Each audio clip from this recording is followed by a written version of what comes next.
LoveLore Library. Chapter 409. Yan Yan couldn't explain it clearly.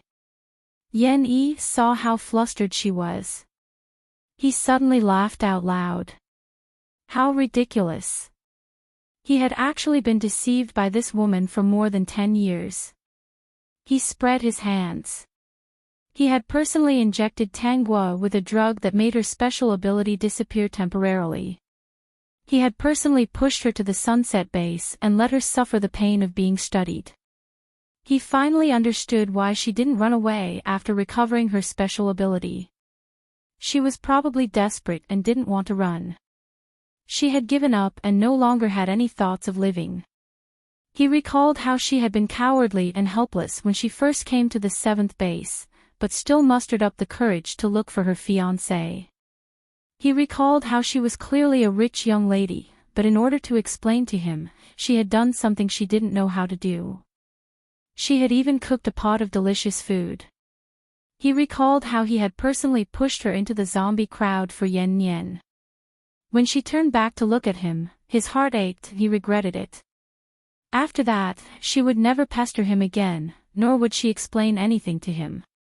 Before leaving, she had even beaten him and Yan Yan up. At that time, she had smiled as if she already knew something. When she was injected with the drug, not only did she not curse, she also did not resist. Instead, with a smile, she dragged her weak body and said to those people, "Take me out. If you hand me over, your base will be safe." Xiaoguo, Yan Yi opened his mouth and shouted silently. No matter how regretful he was, she was gone. She would never come back to his side. He wiped his tears and coldly glanced at Yan Yan, who was trembling in the corner. It wasn't that he didn't know Yan Yan was suspicious. In the past, he didn't know the truth and could tolerate it. No matter how suspicious she was, he would tolerate it. But now, it was as if a lunatic had entered his heart. If he hadn't deliberately suppressed it, he was afraid he would have punched Yan Yan. Yan Yan didn't dare to do anything. The jade pendant was useless. The strength she had cultivated couldn't compare to Yan Yi at all. In order to study medicine, she had contributed most of the spiritual spring and didn't have time to cultivate. She thought that since Yan Yi was around, she could protect herself with her strength. There was no need to work so hard. Yan Yi picked Yan Yan up and crippled her hands and feet. Ignoring the woman's cries of pain, he had a crazy smile on his face. Xiaoguo was already dead, so this woman would not have an easy time. He would not let her die easily. After crippling Yan Yan, he ordered someone to interrogate her secretly. How could Yan Yan's willpower hold on? She explained her background completely. I just didn't want to end up in such a miserable state.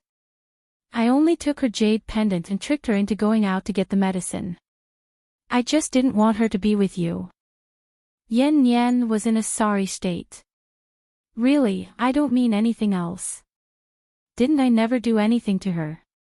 Heal the tendons in her hands and feet and inject her with a drug that will make her lose her ability.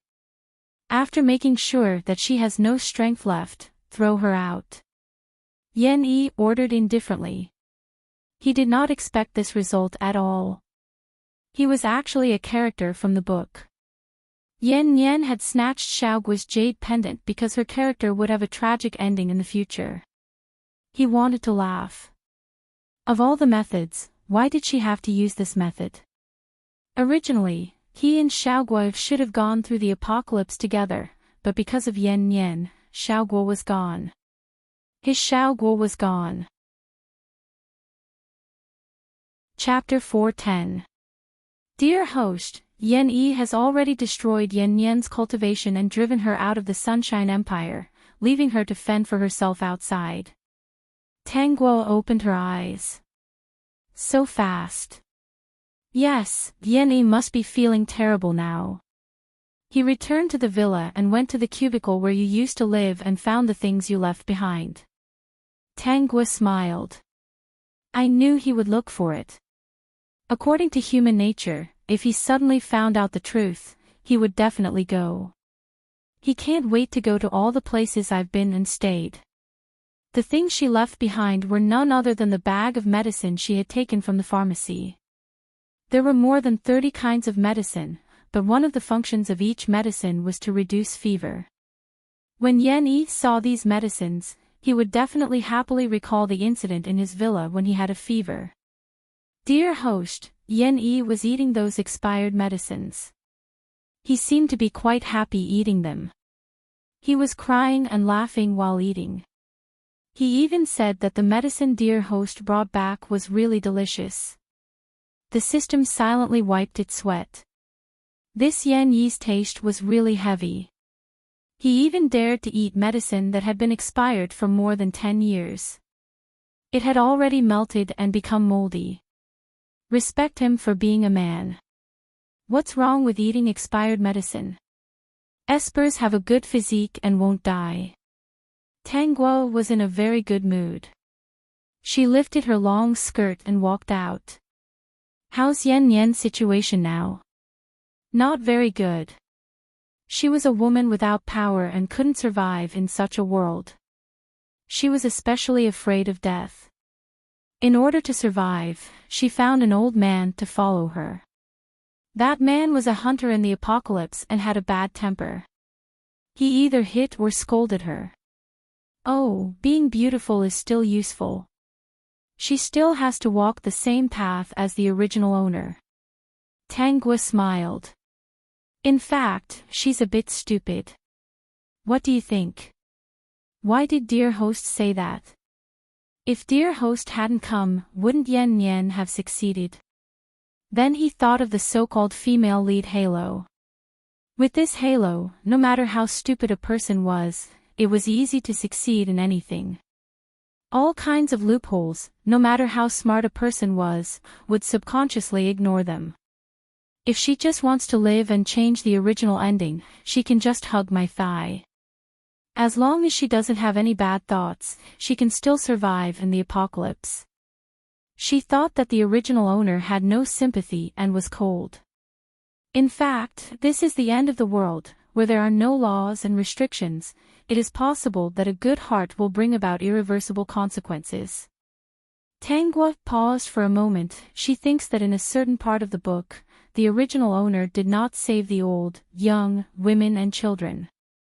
In fact, it was the end of the world that created such a character. In the beginning, when the original owner and Yen met people who were in trouble, they tried their best to save them.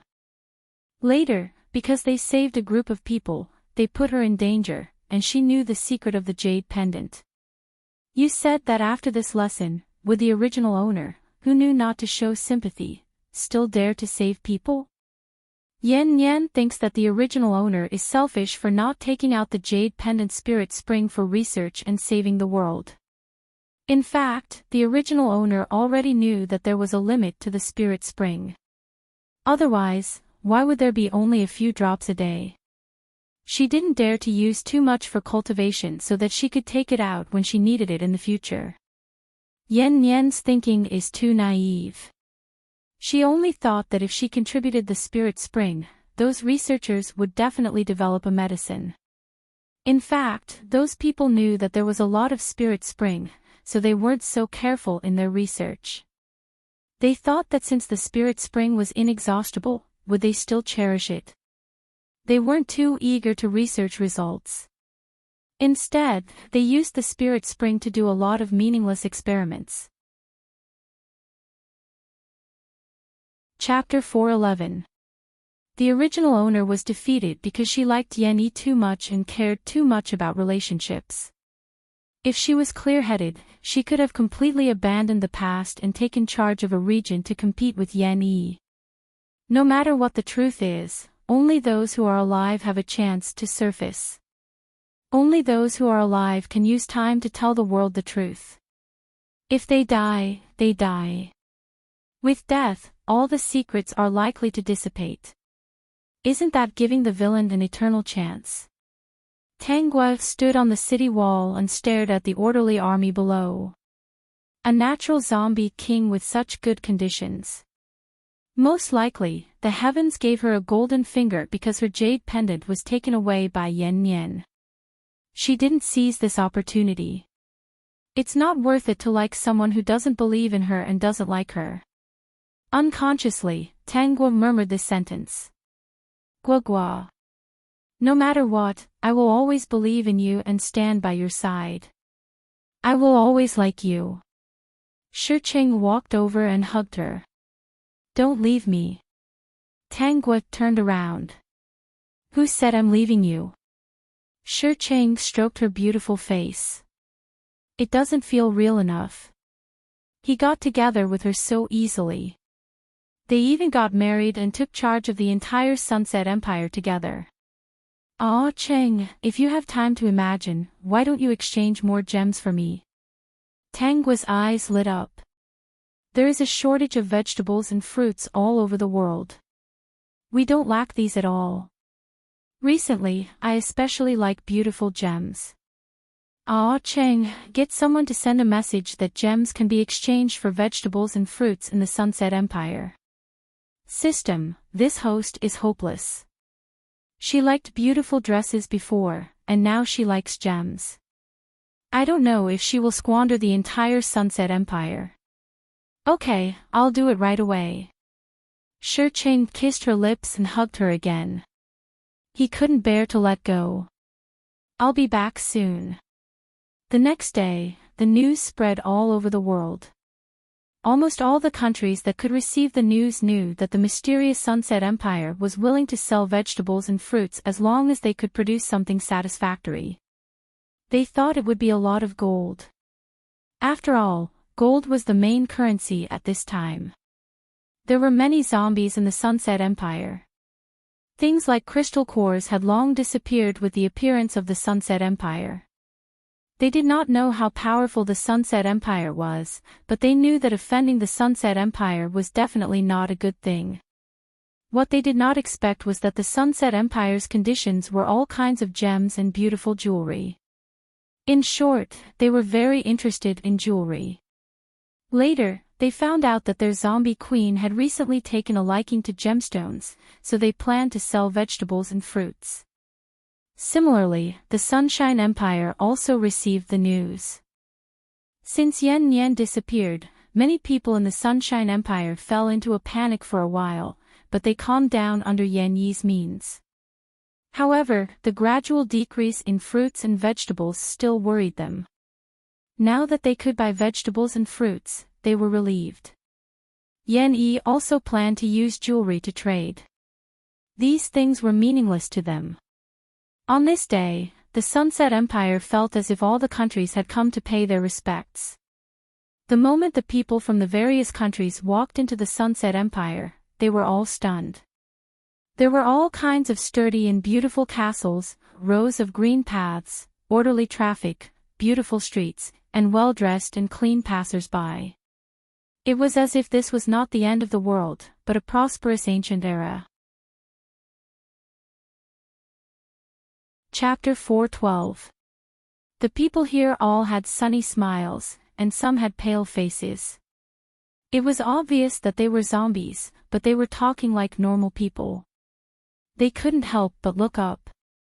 It was as if the sky of the Sunset Empire was blue, not gray like outside. The leaders of the various countries came. They had wanted to come to the Sunset Empire for a long time, but after the world stabilized, the Sunset Empire stopped accepting refugees. It wasn't that they didn't want to sneak in, but the Sunset Empire's defenses were too good. The entire Sunset Empire wasn't big, and the territory that belonged to the Sunset Empire was built with strong walls. Looking at the thick walls, all the countries were dumbfounded. They didn't understand how it was done. Now that they saw these strangely built and beautiful castles, they understood that the Sunset Empire must have mastered a special construction method. Their hearts were burning, but they were immediately extinguished by the power of the Sunset Empire. Yan Yi followed everyone and was invited into the Sunset Palace. When they passed by a deep pit, the guide stopped for a moment and pointed to a sign beside the human-shaped pit. He smiled and introduced, this was once a traitor who tried to attack the queen, but was slapped away by the queen. He fell and formed this pit. The prince thought it was interesting, so he left the queen's pit. Everyone has 1 minute to look around. The mouths of the people from the various countries twitched. They were all ability users, but they still took 2 steps forward to take a look.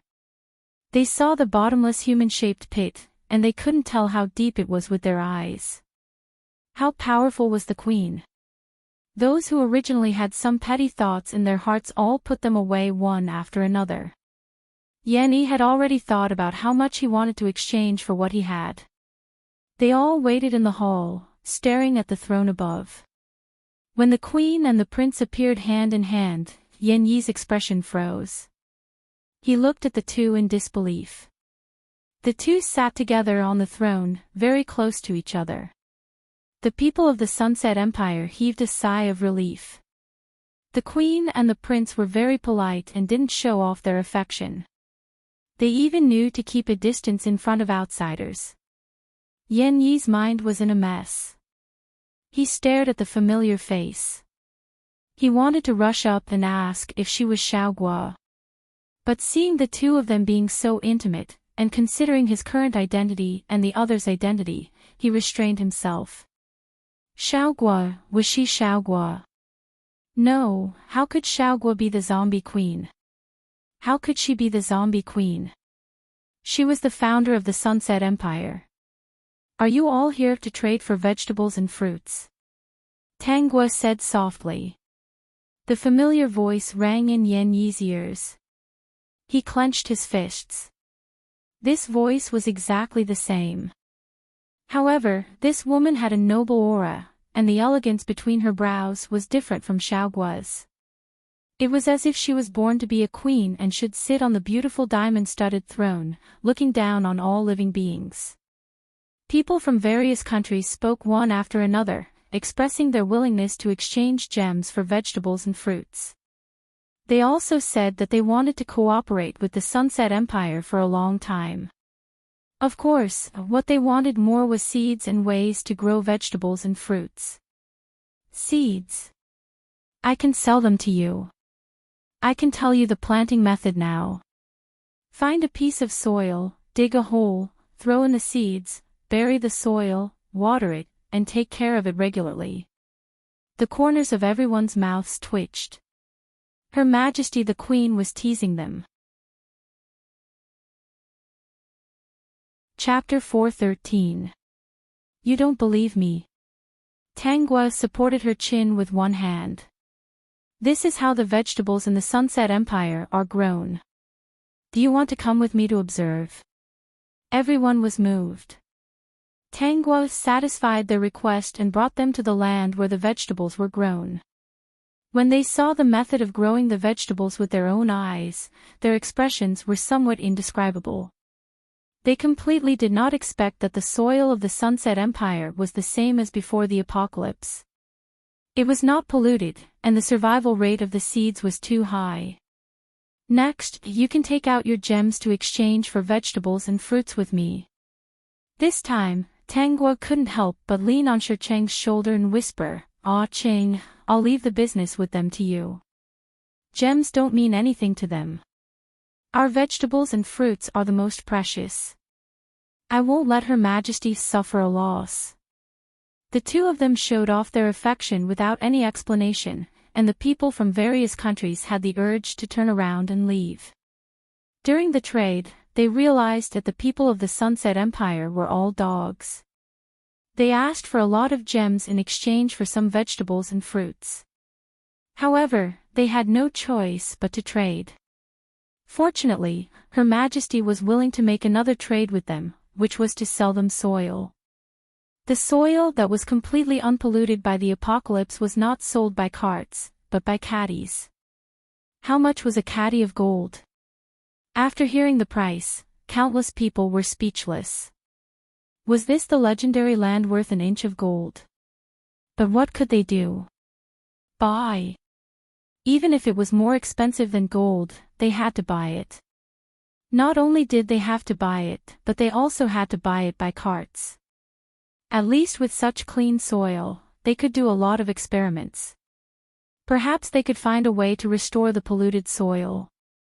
Yen Yi was absent-minded the whole time. When everyone was preparing to leave, he chose to meet with Her Majesty alone.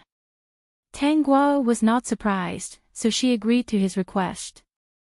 Yen Yi was excited as he stepped into the inner hall. When he saw the two of them snuggling together, his eyes were a little sore.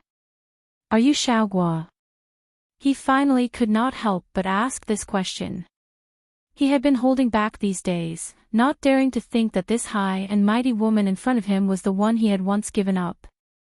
When he thought of the past, he felt sad, as if he was being cut into pieces. Tang Guo smiled and did not deny it. "Long time no see." Yen Yi's heart sank. He couldn't help but take 2 steps back. His eyes flashed with pain as he said with difficulty, "I'm sorry. I already know."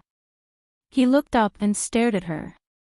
"Xiaoguo, I'm sorry. I know the truth. I've already chased Yen Yen away. I don't want to kill her because I don't want her to die so easily. I also know her background. Is it important? Was it important?" Yen Yi rubbed his face. What's done can't be changed by an apology," Tang Guo said casually. "Is there anything else?" "Xiaoguo, He looked at Shi Cheng and thought of her current status. His eyes dimmed. "What compensation do you want?" "As long as I can do it, I'll definitely do it, even if you want my life." "You want the Sunshine Empire?" He was willing to offer it up with both hands. Tang Guo raised her eyebrows. "I'm already in charge of a country. What compensation do I need?" "You're dreaming. Seeing that the Sunset Empire is developing well, you want to give me a mess like the Sunshine Empire? I won't fall for it. As for your life, I can't be bothered to take it. If I satisfy you, you'll probably feel comforted and less guilty." Chapter 4:14. I'm very good. I have subjects who love me, lovers who only believe in me, and trustworthy companions, Tang Guo said with a smile. I can wear countless beautiful dresses, wear countless beautiful jewelry, and eat whatever I want. My life is very comfortable. My Sunset Empire is a pure land. Countless people are envious but can't get it. As for your compensation, I won't accept it. I won't accept your apology either. You can feel sad in your corner. If you're just here to apologize and compensate me, you can leave now. Yen Yi was still in a daze. The eyes that used to love him were no longer him. They were filled with the man called Shi Cheng. Tang Guo saw that he was still standing there and couldn't help but take out her communicator. Captain Su, come and ask Yen Junju to leave. He's standing in front of me and he's in my way. After a while, Su Ao walked in and said to Yen Yi, Yen Junju, please. Yen Yi was stunned when he saw Su Ao. In the end, he smiled bitterly and followed Su Ao out. After leaving the palace, Yen Yi met Qin Jiaran and Xiao Qing on the street. They looked at each other and Yen Yi said, I want to ask you something. It won't be long, just a while. Xiao Qing and the others nodded and led him to a private room in a tea house. After half an hour, they came out. Yen Yi left alone with a pale face. Qin Jiaran looked at his back and laughed. Her Majesty is indeed a ruthless person. Yes. Xiao Qing wiped his sweat. Back then, I asked Her Majesty to mop the floor. Later, she didn't wring the mop dry and the whole floor was wet. At that time, I thought she really didn't know how to do it. Later, I realized that Her Majesty is very vengeful. Let's go. We still have things to do. Her Majesty has come up with new tricks recently. Let's go take a look first. Don't worry about Yen Yi. He won't have a good life in the future. Even if she didn't deliberately target him, Yan Yi would live in pain for the rest of his life. Yan Yi had only himself to blame for all of this. His Majesty was such a good person and had once treated him wholeheartedly. He had been blinded by filth and had personally pushed away the person who loved him the most. If this was not courting death, then what was? Yan Yi left the territory of the Sunset Empire and stood at the border for a very long time. His gaze was reluctant to leave the castles that he could see from afar. There was a noble woman living in the castle. She was the queen of the Sunset Empire. She led the entire Sunset Empire, had a husband who loved her dearly, and a group of subjects who loved her. She was noble, beautiful, intelligent, and powerful. She once really liked a person called Yan Yi, but it was this person who personally abandoned her. Later on, she forgot her feelings for Yan Yi and fell in love with another man. This man had always cherished her. The man named Yan Yi regretted it very much. He recalled the conversation he had with his old friends in the tea house. His face was pale, his eyes were sore, and his legs were weak. When he had a high fever, Xiaoguo handed him over to Yan Yan and left the villa alone with a kitchen knife. A rich young lady who had never cut meat actually used a kitchen knife to kill countless zombies. She rushed into the pharmacy covered in blood and brain matter and found a large bag of fever medicine for him. When she was about to leave the pharmacy, she was attacked by zombies and turned into a zombie. Perhaps she was luckier than other zombies and became a natural zombie king. But she still wanted to come back to find him. Hiding her identity as a zombie, she took the bag of fever medicine and embarked on a journey to find her fiancé. She finally found him, but things didn't go as planned. Chapter 4:15. Monarch, let's go. Yan Yi had been standing at the border for 3 days. With the physical strength of a paranormal, standing for a few days wouldn't affect him much. But his confidant had never seen him in such a sorry state. Yan Yi came back to his senses and looked at the castles with some nostalgia. His voice was hoarse. Let's go. He wanted to die and be done with it. As long as he lived, he would be in pain. But he had the whole Sunshine Empire behind him. If he died, the Sunshine Empire would fall into chaos, and the hard-won peace would collapse in an instant. Before leaving, Qin Jiaran said to him, "The Queen wants you to live. She wants you to live in pain for the rest of your life." He asked, "Did she really say that?" "Of course. If Her Majesty didn't say that, why would she let me tell you this?" Qin Jiaran's cold face showed a hint of a smile. "You don't know Her Majesty at all. She's very vengeful." Yan Yi was stunned. Recalling all the things in the past, he realized that Tang Guo was indeed very vengeful. She would take revenge on anyone who didn't treat her well. Being alive was indeed the biggest revenge against him. She didn't take revenge on him directly, but she wanted him to live and let him suffer the pain of losing his lover day by day. Let's go. He didn't know how long a paranormal's life was. But he only knew that in the following days, every day he lived was a day of pain. Once he stopped, his heart felt like it was being torn apart piece by piece. Later, there was a very strange rumor in the Sunshine Empire. The monarch of the Sunshine Empire had a strange habit of taking fever medicine. He didn't take it occasionally, but every meal every day. Skipping a meal was like skipping a meal for an ordinary person. It was extremely painful. No matter where he went, he would take a bottle of fever medicine with him. When it was time to eat, he would take the medicine first and then eat. Many people had seen that scene and thought that Yan Yi was sick.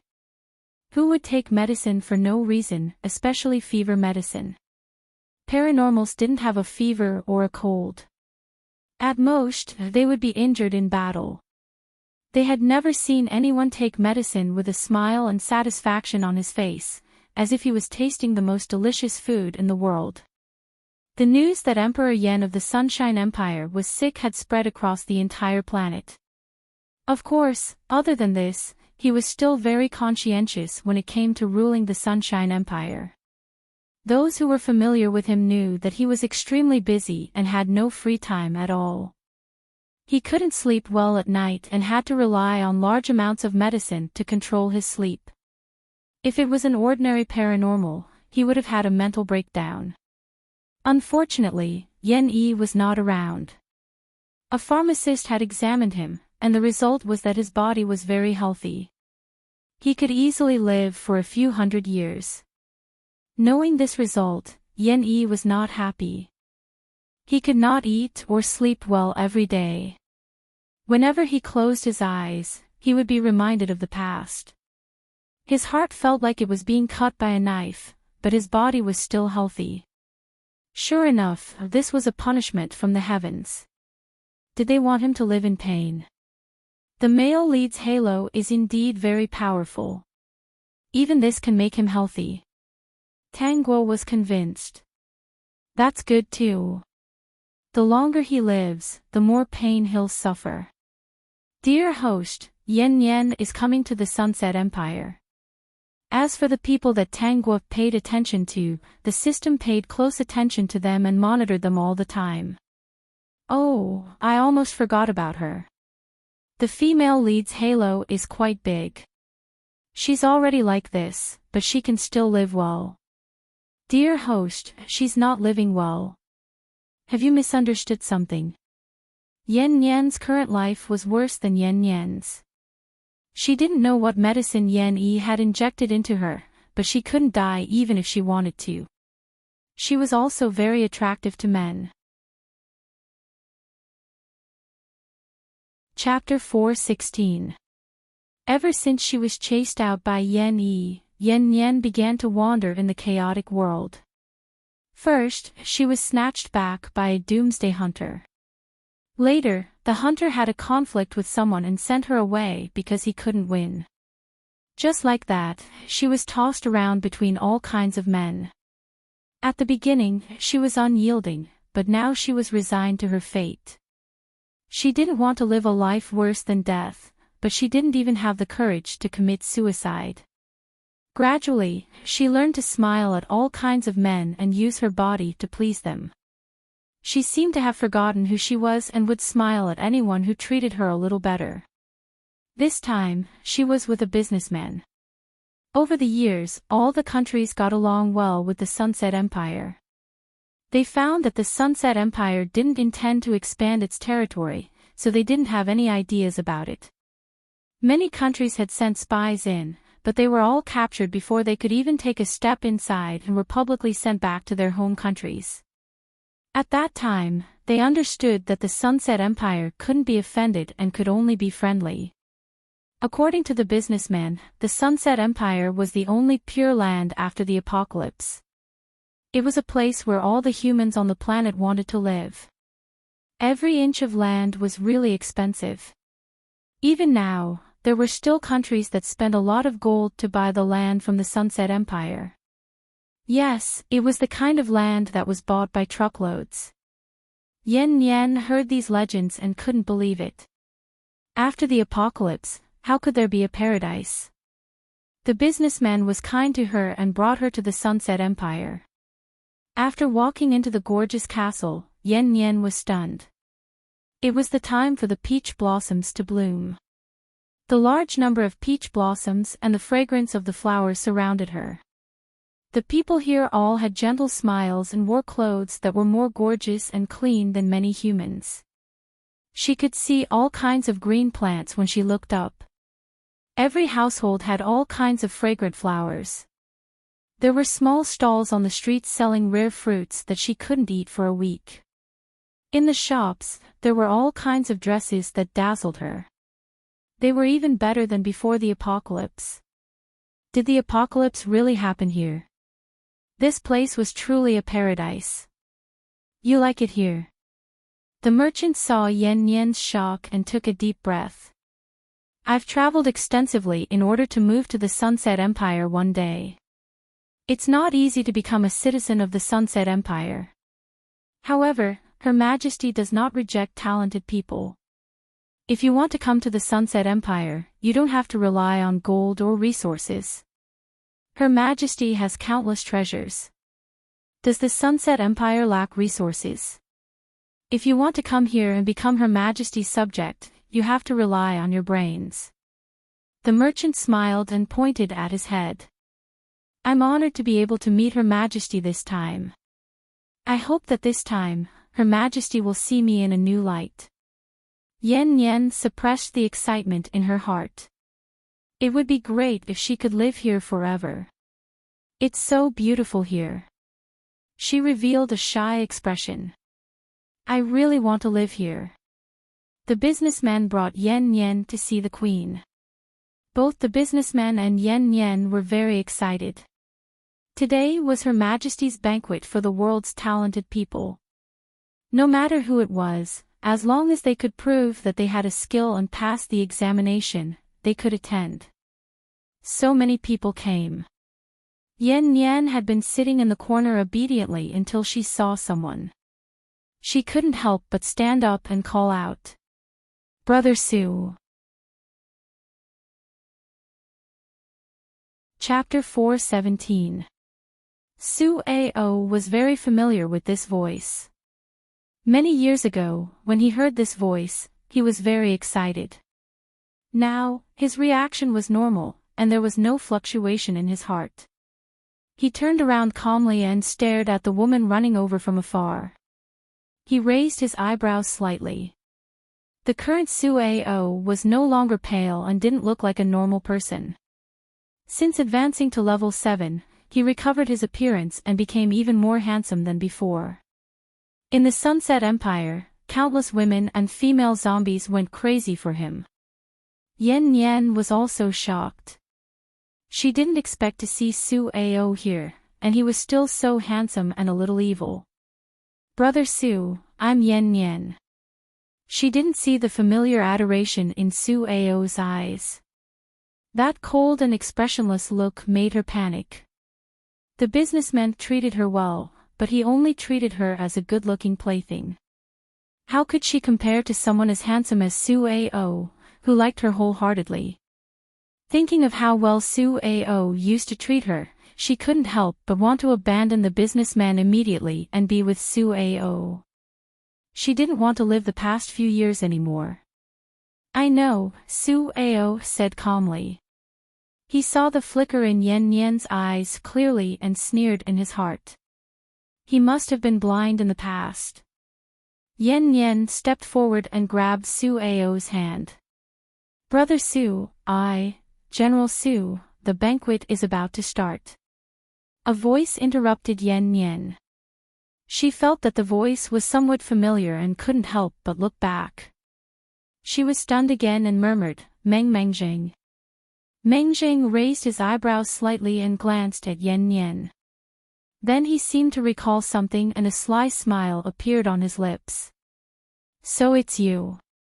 Yen Yen let go of Su Ao's hand and couldn't help but take a step back. Her heart was in a mess. Su Ao was here, why was Mengjing here too?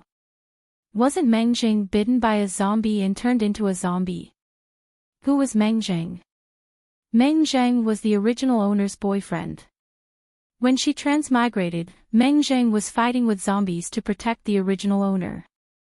The original owner drove away. She didn't plan to go back and save Mengjing when she took over this body.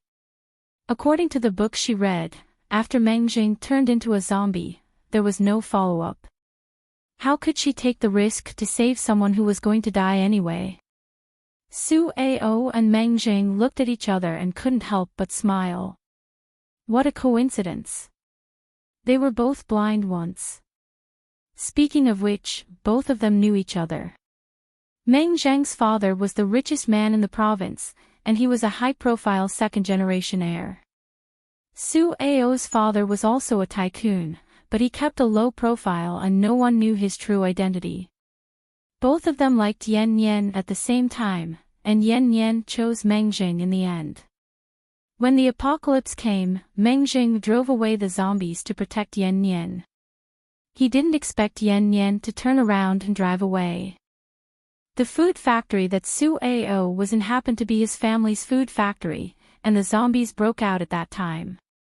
Tanghua had asked the system to monitor Yan Yan ever since she entered the Sunset Empire.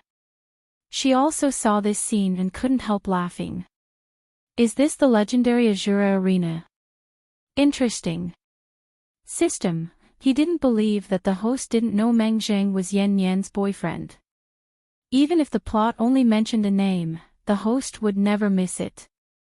My Majesty, you look very happy. Shi Qing came up and held Tanghua's hand. He took the comb from the hairdresser and helped her comb her hair.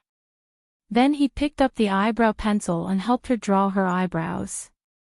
In the end, he kissed her lips first before putting on a bright lipstick for her. Chapter 4:18. Tanghua took a look at herself in the mirror. Ah, Cheng's makeup skills are getting better and better. Aren't you afraid of being laughed at? It's a blissful thing to comb your lover's hair, put on makeup, and dress her. Shi Qing pulled the woman into his arms and hugged her like a baby. Fortunately, I have a long life and can accompany you for a long time. Then I'll leave these things to Ah Qing in the future. It's my honor, my dear Your Majesty, my Guogua. Your Majesty, Your Highness, it's time to go out, Wu Chu shouted softly outside. The people at the banquet had been waiting for a long time and finally saw the two of them. The noble queen and the cold and handsome prince. When the two of them stood together, it really felt like they were looking down on all living things. Yan Yan hid in the corner, her heart still in a mess. Meng Zhang's smile made her feel scared. Why was Su Ao called General Su? Then what was Meng Zhang's role in the Sunset Empire? The way Su Ao looked at her was different from before. Just as she was thinking, the businessman beside her patted her, indicating for her to stand up and bow to the queen. It was just a simple salute. Yan Yan, who was in a mess, had to pull herself together and look at the throne. What she saw scared her out of her wits. Tanghua. She was Tanghua. Why are you here? She could still remain calm in front of Su Ao. Even when facing Meng Zheng, she was only a little confused. However, when she saw the person who should have disappeared, the person whom she had always been wary of, standing in front of her and even sitting in the most honorable seat, all of her rationality dissipated. She couldn't help but shout, "Why are you here?" This shout attracted everyone's attention. Countless people noticed the beautiful woman in the corner. Their faces were pale, and their eyes widened in disbelief. They even murmured, "Tanghua, you're Tanghua. Why aren't you dead? Why are you still alive? Why are you still sitting in that position? Why? Why was this happening?" She thought that even if she didn't end up well, at least she had defeated Tanghua. So what if Yan Yi knew the truth? Tanghua was still dead. In the end, Tanghua was not dead. She was still the zombie queen. The merchant's expression was already ugly. If he had known that this kind of thing bought outside was not reliable, he would have regretted it very much. Why had he been so obsessed and brought Yan Yan in to see Her Majesty the Queen? Your Majesty, I'm very sorry. It's my fault. I'll take her away now. The merchant knew that once he offended Her Majesty, he would not have a good ending. Not being able to enter the Queen's eyes today was secondary. He was afraid that the Queen would hold a grudge against him. Tanghua rested her chin on her hand and smiled. No, it's none of your business. I know her. She's an old acquaintance. Listening to Her Majesty's calm tone, the merchant secretly pondered. Her Majesty did not seem angry. Her Majesty's tone was relaxed, and she seemed to be very happy. Have a seat. Make yourselves at home. Tanghua glanced at Yan Yan, who was still standing, and asked, "Are you surprised that I'm here?" Yen Yen clenched her fists. Tangua, this was Tangua. She was actually the queen of the Sunset Empire. This was really unbelievable. Was this the legendary irreversible female lead Halo? She had snatched Tangua's jade pendant, but the other party had become the zombie queen and ruled a country. She had become a supreme existence. Yen Yen was very confused. Was she wrong? No, she was not wrong. She just wanted to change her fate. Chapter 419. The entire banquet went very smoothly. Except for the little episode with Yen Yen, which was a little surprising. Fortunately, the queen didn't care. Later, she admired the businessman's business talent and even gave him a public affirmation to move into the Sunset Empire. During this time, she didn't mention Yen Yen, nor did she ask the businessman to do anything to Yen Yen. It was as if Yen Yen was an insignificant person in her eyes. This made people sigh.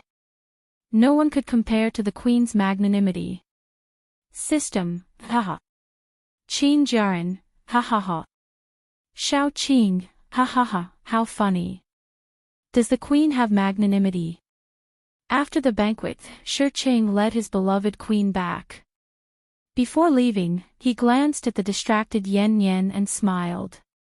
He leaned close to Tangua's ear and said, "My queen is still so vengeful." "Of course." Tangua replied with a smile. "If I don't hold grudges, then I'm not me. I'm the most vengeful person. I'll always find a way to take revenge on those who offend me." She wouldn't do anything to Yen Yen personally. With Yen Yen's personality, she would court death herself. As long as Yen Yen was a little smarter, she wouldn't fall for it. Even if she saw her today, she wouldn't say anything. But Yen Yen called out to her. She was a figure that countless people were curious about, but no one dared to analyze her past. So they would turn their attention to Yen Yen. What Yen Yen had done would soon be dug out. Her backer, the businessman, would immediately cut ties with Yen Yen for his own future. Su Ao might not have much resentment towards Yen Yen, but Meng Zheng didn't. With Meng Zheng's personality, he would definitely do something to make Yen Yen regret. Yen Yen had offended too many people and courted death too many times. She didn't need to do anything and lowered her status. Sure enough, after the banquet, many people began to ask about Yen Yen. Soon, who Yen Yen was and what she had done were dug out one by one. The businessman's face darkened when he saw this news. He had really brought a scourging. Fortunately, the queen appreciated his talent and didn't mind Yen Yen. But he definitely couldn't keep Yen Yen. Just as he was about to get someone to send Yen Yen out, Meng Zheng came. "I'm Yen Yen's ex-boyfriend. Are you interested in hearing a story?" The merchant knew Meng Zheng, who was also one of the queen's right-hand men. He respectfully invited him in. Half an hour later, Meng Zheng left with a smile. That smile resembled their queen's. Another half an hour later, the merchant was very straightforward. He got someone to send her away. He had originally planned to give her some gold, but after hearing Meng Zheng's words, he chose to be colder. How could he dare to keep a woman with such a past who had harmed Her Majesty? Yen Yen left the Sunset Empire. She wanted to see Su Ao and Meng Zheng, but no one planned to see her. Along the way, she mixed in with all kinds of men. She lived a life without fresh fruits and vegetables every day. She couldn't help but think of the beauty of the Sunset Empire. She had always wanted to find a man who could live in the Sunset Empire. This time, she would not contact Tangua again. She would definitely hide her identity well. All she needed to do was to survive in that Xanadu. However, she never succeeded again. She drifted without a fixed place to stay. Fortunately, she had a beautiful face and wouldn't starve to death. When Yan Yi heard about Yan Yan, he only smiled and said, "Serves you right." Chapter 420. 10 years, 100 years, 200 years, 300 years, the ecology of the entire planet could not recover.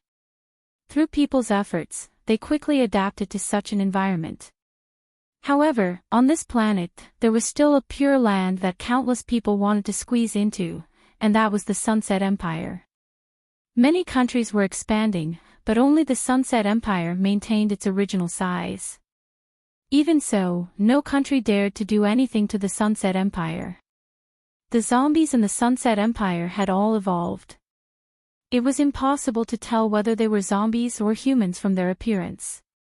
Moreover, the descendants of zombies were stronger than the first generation of zombies. The Sunset Empire's technology was also the world's leading technology. If a country wanted to do something, they would know immediately. Many countries still bought soil from the Sunset Empire. It was still very expensive, even more expensive than vegetables and fruits. However, they could only bear with it and choose to buy. The Sunset Empire still accepted talented people. There were spies from other countries who went in, but they never returned. They were not killed, but betrayed. What the traitors said was right. How could I do such a thing to harm such a beautiful paradise? The other countries did not believe it and continued to send in all kinds of talents. The Sunset Empire accepted them. When they realized it, they regretted it. The talents that they had painstakingly cultivated became the Sunset Empire's lackeys. It was really infuriating. 300 years had passed. The once beautiful Yan Yan had become a white-haired old woman. She had been with all kinds of men in her life and finally bought a house for herself. However, life was not easy. Endless loneliness and emptiness filled the entire empty house. Every day, after eating, she sat at the door in a daze. Her eyes were lifeless, like a corpse. Yan Yi was still the emperor of the Sunshine Empire. He had been conscientious for 300 years. With the medicine developed by pharmacists and his powerful superpower, he looked like he was only 30 years old. However, he knew that his body was aging.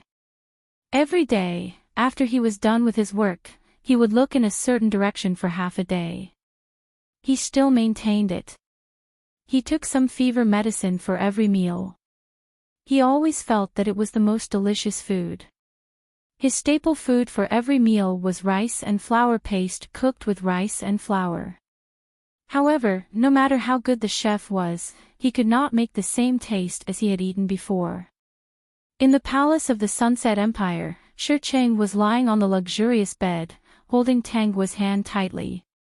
"I really can't outlive you, Your Majesty. Why are you saying all this?" Tangua caressed his handsome face and gave him a deep kiss. "You're still so adorable even when you're about to die."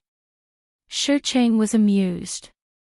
He wrapped his arm around her waist and pulled her into his arms. "What will you do after I leave?" "What else can I do? I'll naturally follow you." Shi Cheng's body stiffened. He looked at the woman in his arms in disbelief and met her sincere gaze. What she said was true. His hands could not help but tighten as he buried his head into her fair neck. "What do you mean I don't love you? Guogua, is what you said true?" "Really?" Shi Cheng was stunned. "Actually, Guogua can live forever. There's no point in living anymore.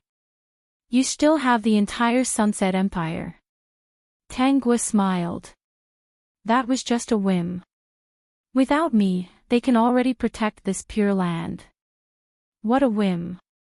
So the Sunset Empire was just a whim of hers. Guogua. "Yes. My Majesty." "Say it. You won't be adorable if you keep nagging." Chapter 421. I really like Guogua. Shicheng hugged the woman in his arms tightly. I love you so much. I wish that my life was as long as yours. I want to be by your side forever. Ah Cheng, you've become greedy and talkative. Ah Cheng, your image has collapsed. Tangua caressed his eyes. But you're a little cute. You're so cute. Tangua smiled and leaned into his ear. I can't help but tell you a secret. Shicheng's eyes lit up and he smiled lovingly. He kissed her cheek. What secret? Actually, I'm not her, Tangua said softly in his ear. Shicheng was not surprised. He leaned into her ear and said, Actually, I know you're not her.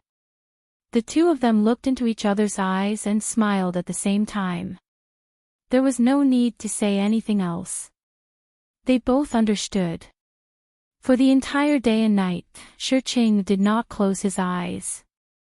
When he was awake, he kept staring at the woman in his arms. He could not bear to part with her. He could not bear to part with her. As his consciousness became more and more blurry, his arms tightened. He was afraid that he would lose the woman in his arms and never find her again. In the end, he used all his strength and wanted to kiss those sweet lips again, but he could not get close. Just as he was about to give up, her soft lips pressed against his and the corners of his lips curled up. Almost instantly, his mind was in a mess. Countless memories surged out and he could not help but deepen the kiss at the last moment. The moment his consciousness fell into darkness, he heard a woman's voice. Who are you? But that's not important. You've successfully attracted my attention. You'll appear in the next world, right? I'm looking forward to what method you'll use to attract my attention. I suddenly feel that reincarnation is very interesting. You don't seem to have any memories.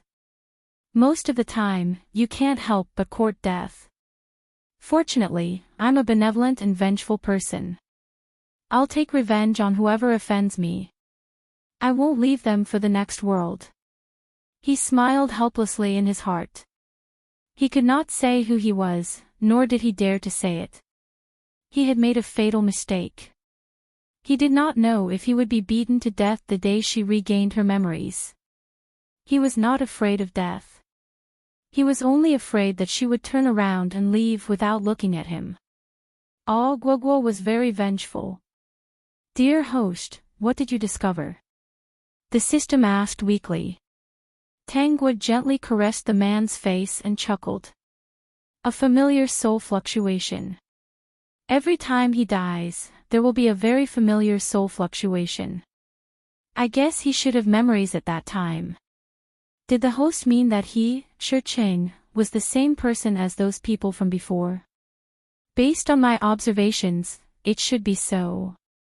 As long as the other party dies first, I should be able to sense a familiar soul fluctuation. Tangua raised her eyebrows. Of course, I'm not curious about the other party's identity. As long as he's cute in every world, it's enough to attract me. The system shook its head. This host with no integrity didn't directly say, Man, you've already attracted my attention. You have to be careful from now on. Dear host, aren't you afraid of a conspiracy?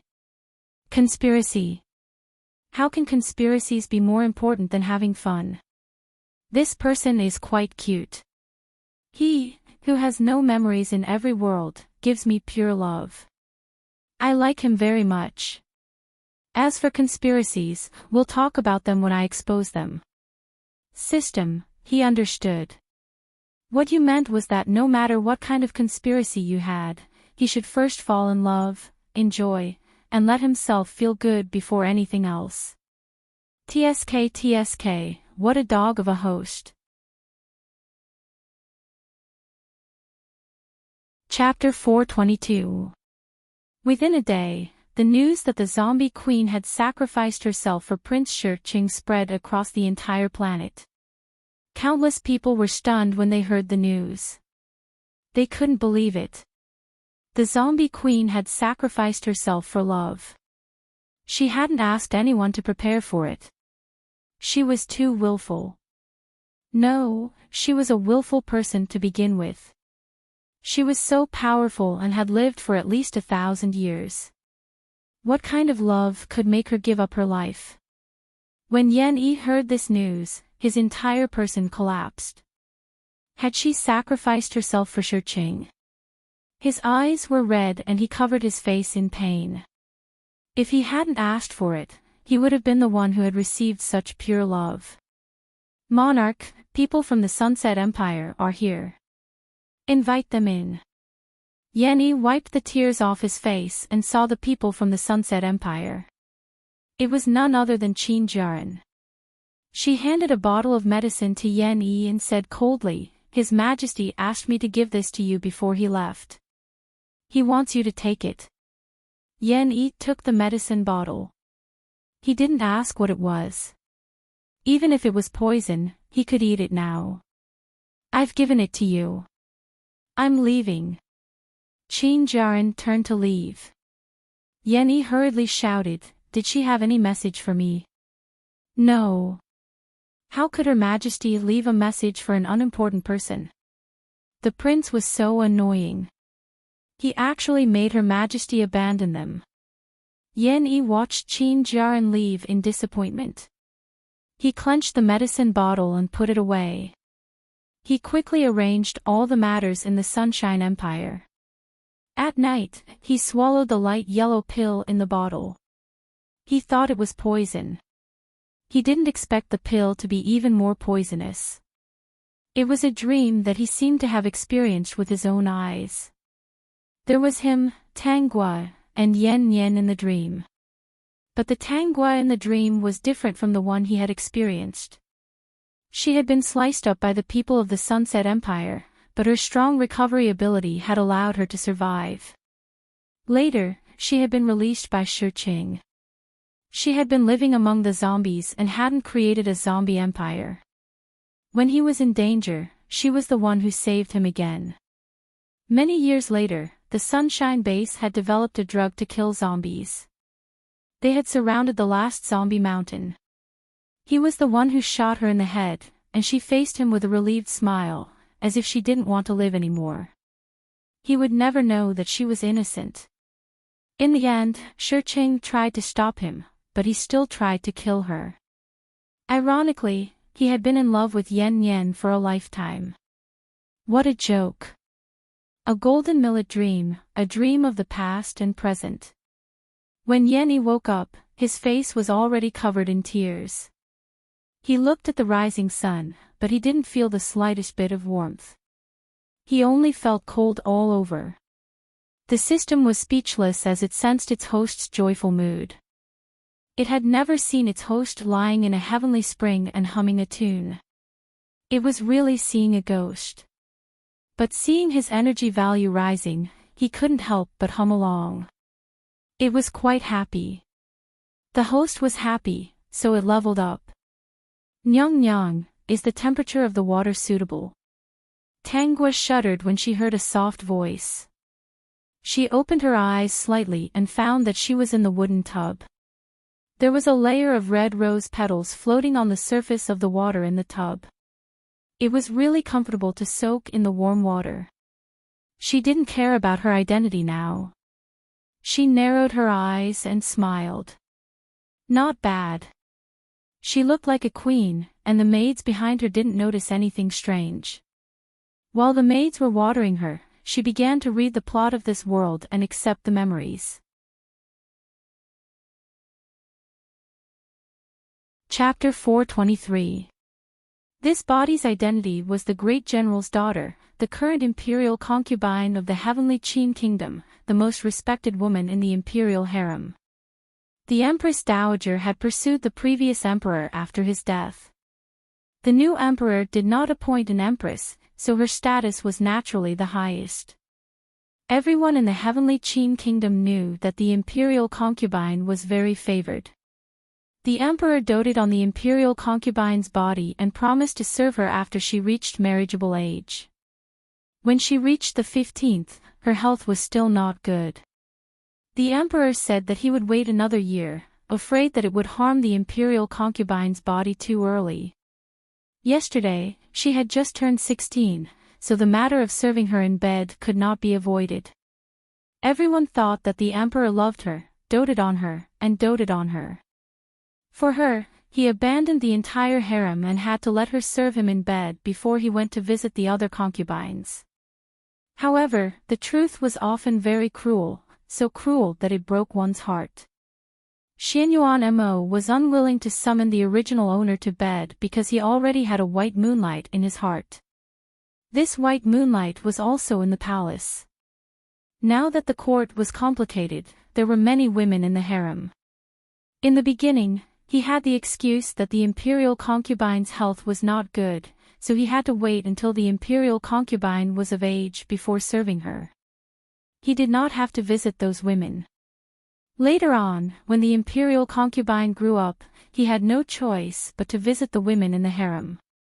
However, for the sake of the white moonlight in his heart, he was unwilling to touch the other women in the harem.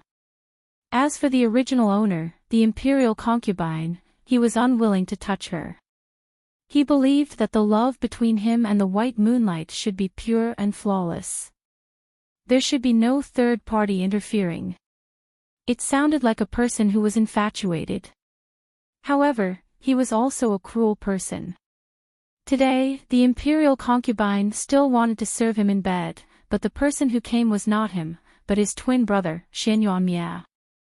Unless one was a trusted aide of the royal family, no one knew that Xianyuan Mo had an elder brother named Xianyuan Mia.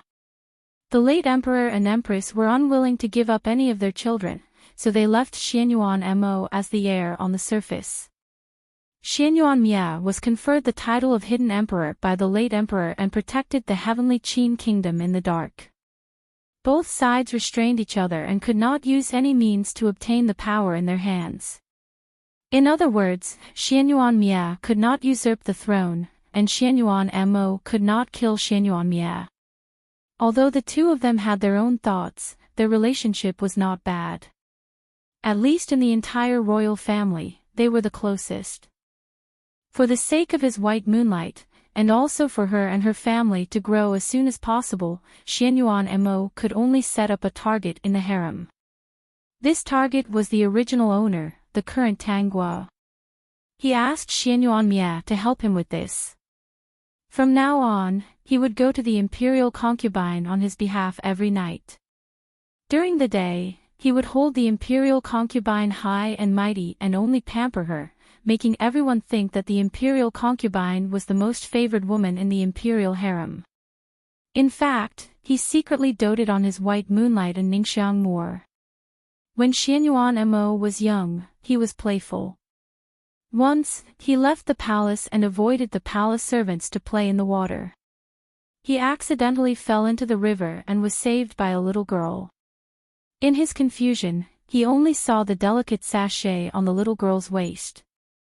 Later, he heard that the little girl had fallen into the river again, and he didn't know if she was dead or alive. He grieved for a long time because of this. One day, when he was strolling around the harem, he suddenly found a beautiful woman with an embroidered sachet that was similar to the one he had seen before. He began to pay attention to this beauty and ordered people to investigate in Ningxiang. He learned that on the day he fell into the river, and Ningxiang had indeed sneaked out to play. When she came back, she was drenched in water. He ordered people to secretly find that familiar sachet in a Ningxiang's former boudoir. Chapter 424.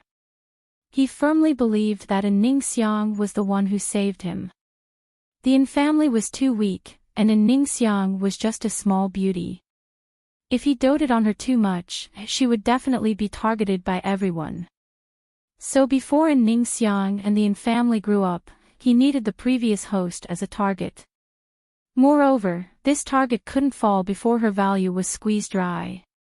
Right now, he was using schemes to favor the noble consort and block all the arrows for an Ningxiang. In the future, when the noble consort fell from power, there would be countless people pushing her down. No one would sympathize with her and would only think that she deserved it. The pitiful previous host didn't know anything. Just because she fell in love with an emperor, he treated her so cruelly. Tangua put on a light inner robe and a slightly thicker cloak. She lazily leaned against the soft couch and carefully savored the meaning of this. Nyang Nyang, the medicine for soaking your feet is here. The palace maid Meilon placed a wooden basin in front of Tangua and worriedly said, "It's the rainy season. I'm afraid that Nyang Nyang's knees will hurt badly." As she spoke, she began to cry. She had been by Nyang Nyang's side since she was young. Nyang Nyang's body was very good when she was young. She even practiced martial arts with the general. When Nyang Nyang was 9 years old, an adult man might not be able to beat her. Since that accident, Nyang Nyang's body had always been very weak. The doctor said that it was because she fell into the water in the winter. The cold air entered her body and damaged her roots, so she had to recuperate. If she didn't recuperate well, not only would her knees hurt, her joints would also hurt and her head would hurt. Nyang Nyang was only 16 and her body was already like this. How could she not be worried? Why are you shedding tears as you speak? Nyang Nyang, this servant is just worried about you. Meilon quickly wiped her tears. The emperor will be here soon. It's a good thing that the emperor loves Nyang Nyang and cares about Nyang Nyang's body. Tangua lowered her eyes and sneered. Meilon felt it was strange, but she didn't dare ask her master's thoughts. After Tangua finished soaking her feet, she took the basin out. Tangua rubbed her knees and frowned. It's a bit uncomfortable. When it rains, I'm afraid it will hurt a lot. Great host, you're worth having a pain-blocking pill. Pain-blocking pill. That's right, didn't I swallow a bad system last time? There were pain-blocking pills in his system store. The pain was on his host's body, but he was also worried about it. Tangua smiled. I don't need it. Sigh, Dada, why are you so dedicated to acting? Life is like a play, and life is like a play. Only when you are invested in something can you be immersed in it and feel the various emotions involved.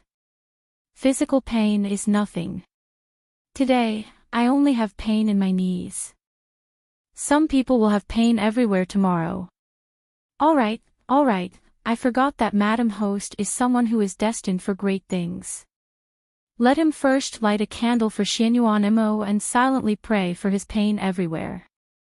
Under the dim light, there was a beauty lying on a soft couch, flipping through a book. This was the scene that Xianyuan Mia saw when he walked in. He sneered at Xianyuan Mo's actions in his heart. Fortunately, he didn't have the slightest interest in the throne.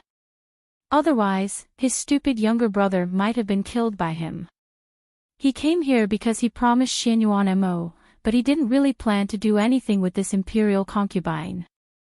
He had a lot of capable people under him, so he could use a little trick to bewitch the imperial concubine. But when he walked in and stared at the beauty who was seriously reading, a fire actually rose in his heart. He put away the pill that was originally in his hand. Chapter 425. His Majesty is here. Tangua did not stand up to greet him. This was allowed by Xianyuan Mo. Especially when there were only the two of them, Xianyuan Mo was very indulgent towards her. Regarding this, Tangua was very happy. From today onwards, she would let Xianyuan Mo understand that there was a price to pay for pampering her. Xianyuan Mia also knew this. He walked in front of the beauty and carefully looked at her beautiful face. Especially when she looked up and smiled, his heart, which was originally like stagnant water, actually started thumping. He clenched his fists, but his expression did not show. He revealed the same indulgent smile as Xianyuan Mo and went up to put his arm around the beauty's shoulder. I've made Gue Fei wait for a long time. His Majesty is busy with government affairs. No matter how long this concubine has to wait, this concubine is still willing. The way the beauty spoke softly was completely different from her arrogant and despotic appearance during the day. The two blushes on her cheeks made Xian Yuanmie's throat move. The hand holding her shoulder tightened. Gue Fei was a stunning beauty. He really did not understand why that stupid younger brother of his would like cauliflower and not such a delicate rose. Tang Guo smiled as she looked at Xian Yuanmie's starry eyes. She communicated with the system telepathically. It's him. What? Dear host, how did you recognize him? The system was shocked. It did not find anything wrong with Xian Yuanmie. It had already tested his soul waves and there was nothing strange at all. Intuition. Somewhat interesting. Very good, you've successfully attracted this consort again. The system swallowed. Dear host, do you need me to shield you? I won't disturb you anymore. No need. How boring would it be to sleep with him as soon as we meet? I need to cultivate a relationship with him. When he falls in love with me, we'll talk about sleeping together. For some reason, it felt that Xian Yuanmie was so pitiful. The moment he appeared, he was targeted by the perverted host. The type that would not even let him eat if he was not sincere. Well, the host's heart was especially hard. Even if this person was really the one from the previous worlds, she would not be soft-hearted and treat him differently. The host was right. She was very clear about each world. Every world was a reshuffle. If she had a grudge, she would definitely not leave it in the next world. If your majesty is tired, please rest. As Xian Yuanmie listened to the woman's soft words, he felt an indescribable feeling in his heart. This woman gave him a very strange feeling. Before coming here, he didn't feel anything at all. Now, he actually couldn't bear to treat her like that. He was a little hesitant. His intuition told him that it was best not to do anything excessive to her. Otherwise, he would regret it for life. This terrifying intuition made him feel ridiculous. However, whenever he wanted to use the pill, his body would become very stiff. Love at first sight. Xian Yuanmie had to admit that his intuition had the upper hand. He couldn't follow Xian Yuanmo's plan to deal with this woman. Instead, at this moment, he really wanted to hug her onto the bed and do something real. Of course, he was rational and would not do such a thing because of this. The woman in front of him was not his woman, but the imperial concubine of the heavenly Qin kingdom. If he really fell in love with her at first sight, he would need to make another plan. He narrowed his eyes and picked her up. She was so light. He already knew that she was very thin, but he didn't expect her to be so light. She was weightless in his arms. Chapter 426. Is Imperial Consort's health still not very good?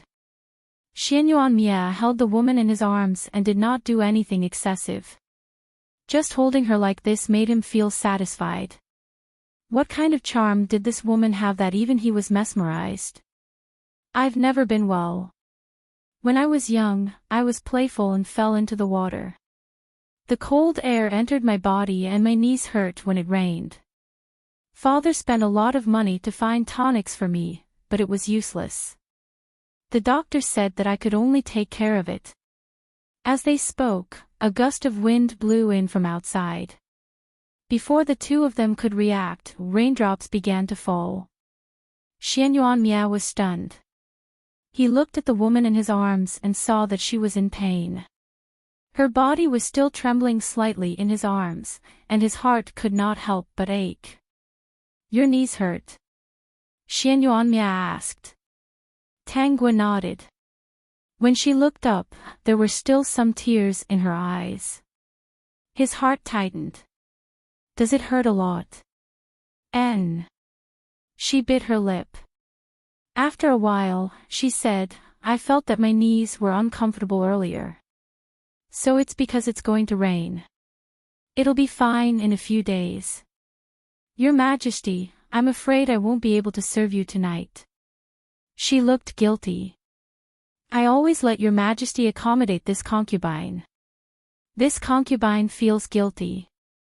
Looking at the woman's pale face and how she still wanted to apologize, Xianyuan could no longer ignore the strange feeling in his heart.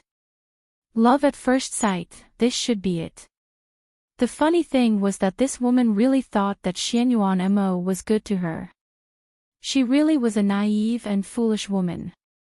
If it wasn't for him, Xianyuan who came today, she would have been eaten up long ago. Thinking of this, Xianyuan felt uncomfortable. He couldn't help but hug the woman tighter. Since she had fallen in love, she was his. Xianyuan couldn't touch her even if he wanted to. I'll help you rub it. Xianyuan released her and put on a coat for her. Only then did he let her sit up and lay her legs flat. He sat by the bed and gently rubbed her knees. He even used some inner energy. Warm energy flowed into her knees and her complexion improved. She was surprised. It doesn't hurt anymore. Xianyuan's lips curved, revealing a smile that was different from Xianyuan's. It was a bit evil. It's good that it doesn't hurt. I'll rub it more for you in the future. Your Majesty, you are so good to this concubine. Tang Guo lay in the man's arms, the corners of her mouth curled up. She successfully saw the smile on the man's lips freeze, and she felt extremely comfortable. Since I was young, the one who treated me the best was father, and now there's one more person. Xianyuan was unhappy. The one who treated her well was him, Xianyuan not Xianyuan that idiot of a younger brother. This was a silly and naive woman. Xianyuan labeled Tang Guo in his heart. Looking at the blissful smile on her beautiful face, he quickly threw away the uncomfortable feeling. As long as she was happy, it was fine. It's getting late. Let's sleep. When the woman was a little confused, he pulled her into his arms and pulled the blanket over them. He wrapped his arms around her and closed his eyes in satisfaction. With a warm and soft body in his arms, it did feel a little different. Hearing the woman's steady breathing, he opened his eyes and carefully looked at this beautiful little face. The corners of her mouth were still slightly raised. She must be having a good dream. Thinking that Xianyuan must be in her dream, his expression didn't look very good. He bit her red lips as a punishment and sucked lightly. He instantly felt intoxicated and quickly let go. As if he was a little unwilling, he gently touched her lips this time and carefully tasted it. He hugged her tightly. He had an urge to want more, but he restrained himself. Seeing her slightly swollen lips, a trace of awkwardness flashed across Xianyuan's face. Then, he felt that it should be like this. Anyway, she was his. Chapter 427. Early in the morning, Tang Guo touched her slightly painful lips and was slightly speechless. Meilong snickered at the side and glanced at Tang Guo's lips.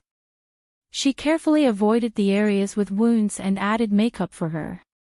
Last night was the day of the imperial concubine's bedtime. Today, the women of the imperial harem would come here to greet her and feel happy that they could serve her. They didn't know that they had cursed Tang Guo thousands of times in their hearts, but they still had to respectfully greet her. Xianyuan had many concubines, more than 20 in total. Other than her, the imperial concubine, there was no one below the rank of imperial concubine. There were only two secondary second-rank concubines, Meng Shui and Yin Shui. One secondary third-rank concubine, Lan Jiayu. As for Xianyuan's White Moonlight, she was currently a secondary sixth-rank concubine, Beautyin. And Ningxiang stood at the very end and was not eye-catching at all.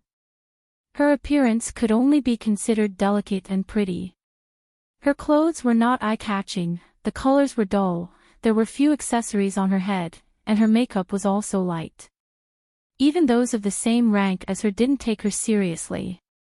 But if one looked carefully, they would find that the material of her inconspicuous clothes was carefully selected, and the embroidery on it was also very different.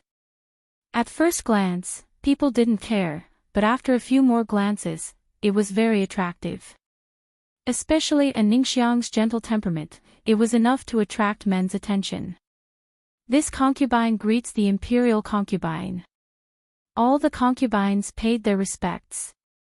Tanggua sat steadily at the top and glanced at them indifferently.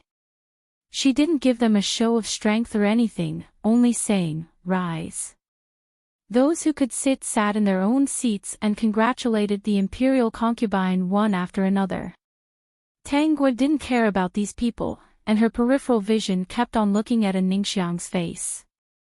Ningxiang looked indifferent, but in fact, her hands were twisting a handkerchief. She didn't miss the sadness in her eyes. She raised her eyebrows slightly. It seemed that Xianyuan Mo didn't tell Ningxiang his plan. That's right, it meant that it was related to the disgraceful side of the imperial family. Moreover, Ningxiang's performance showed that her relationship with Xianyuan Mo was already good. The embroidery on Beauty N's clothes is quite unique. As soon as Tanggua's words fell, the more than 20 women in the room all looked at Ningxiang. These women's eyes were actually very sharp. They could tell at a glance that Ningxiang's embroidery skills weren't ordinary, and her embroidery skills were also quite exquisite. Tanggua didn't need to say anything as Ningxiang attracted everyone's attention. Ningxiang didn't expect that the imperial concubine would notice such a small person like her. Her heart was in a mess. Previously, she had indeed felt uncomfortable because Xianyuan Mo had favored the imperial consort. He said that he only doted on the imperial concubine on the surface, but the one he liked was her. This was paving the way for her. If she directly promoted her grade, it would definitely cause a lot of trouble. She understood this, but she still felt uncomfortable. Could it be that imperial concubine Nyang has taken a fancy to the clothes of a little beauty? Lan Jiayu covered her mouth and laughed. If imperial consort Nyang likes it, why don't you ask Beauty and where she got the material and who did the embroidery? If imperial concubine Nyang wants an item, isn't it simple? On the surface, she was helping Tanggua, but in fact, Lan Jiayu was making Tanggua into a willful and domineering concubine who bullied the weak. Tanggua glanced at Lan Jiayu. The reason why Lan Jiayu was unique in the harem was that she always spoke frankly. It was because Lan Jiayu was originally Xianyuan Mo's confidant, a confidant who existed specifically for Ningxiang. Once someone made things difficult for Ningxiang, Lan Jiayu had to go up and attract attention. It had to be said that Xianyuan Mo had indeed considered a lot for Ningxiang. Tanggua, who was sitting gracefully on the throne, suddenly smiled.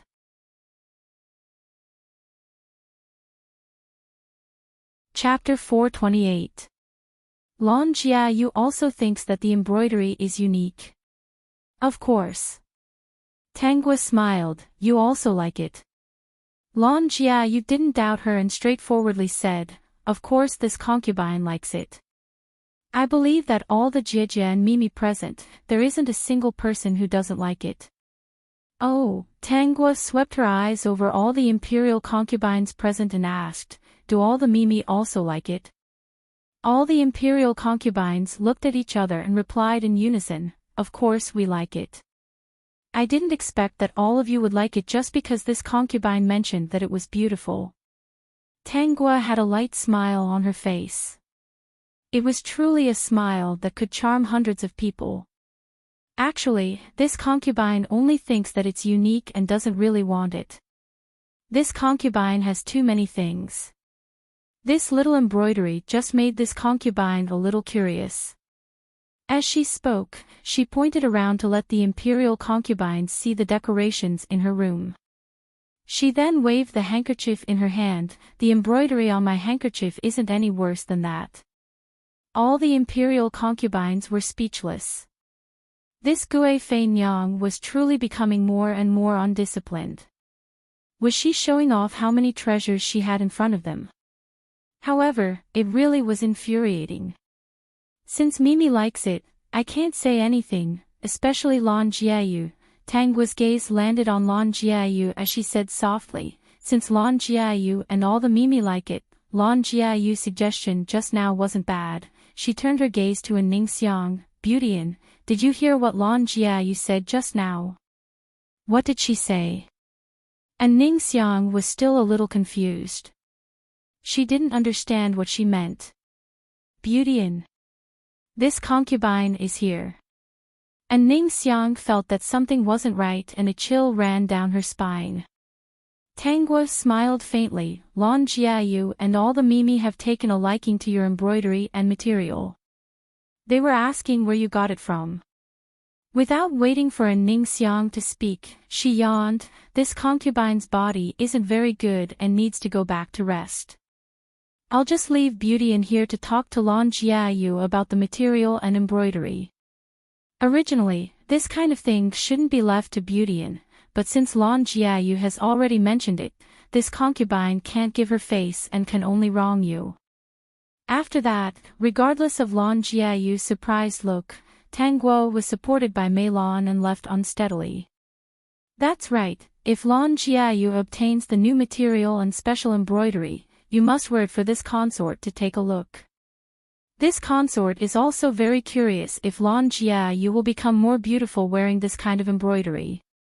Was he saying that she wasn't beautiful? Ugly. Lan Jiayu's face turned sour. This imperial concubine was really arrogant. Not long after, Xianyuan Mo's reward arrived. There were all kinds of precious items and precious materials. Tanggua didn't hold back at all as she looked at the items. Make beautiful clothes out of these materials for Ben Gong. Ben Gong wants to wear a new set of clothes every day from now on. It's the same for jewelry. I also want to wear something different every day. She glanced at the decorations in the room. These decorations as well. Change them for me every day. Mei Lan, Nyang, this isn't good, is it? His Majesty dotes on this consort so much, how can this consort fail to live up to his good intentions? Tanggua sat on the dressing table with a smile. The items that His Majesty bestows can only be used and placed in front of one's eyes. Only then can it be considered important. I believe that he will be very gratified when he finds out. Is that so? Eunuch Li, who had come to deliver the items, had just walked out when he heard Tanggua's words. He almost missed a step and fell down. Fortunately, the young eunuch beside him had quick reflexes and caught him. He took a deep breath and secretly glanced back. He shook his head. This person's favor wouldn't last long. Now that she did this, he was afraid that His Majesty would dislike her.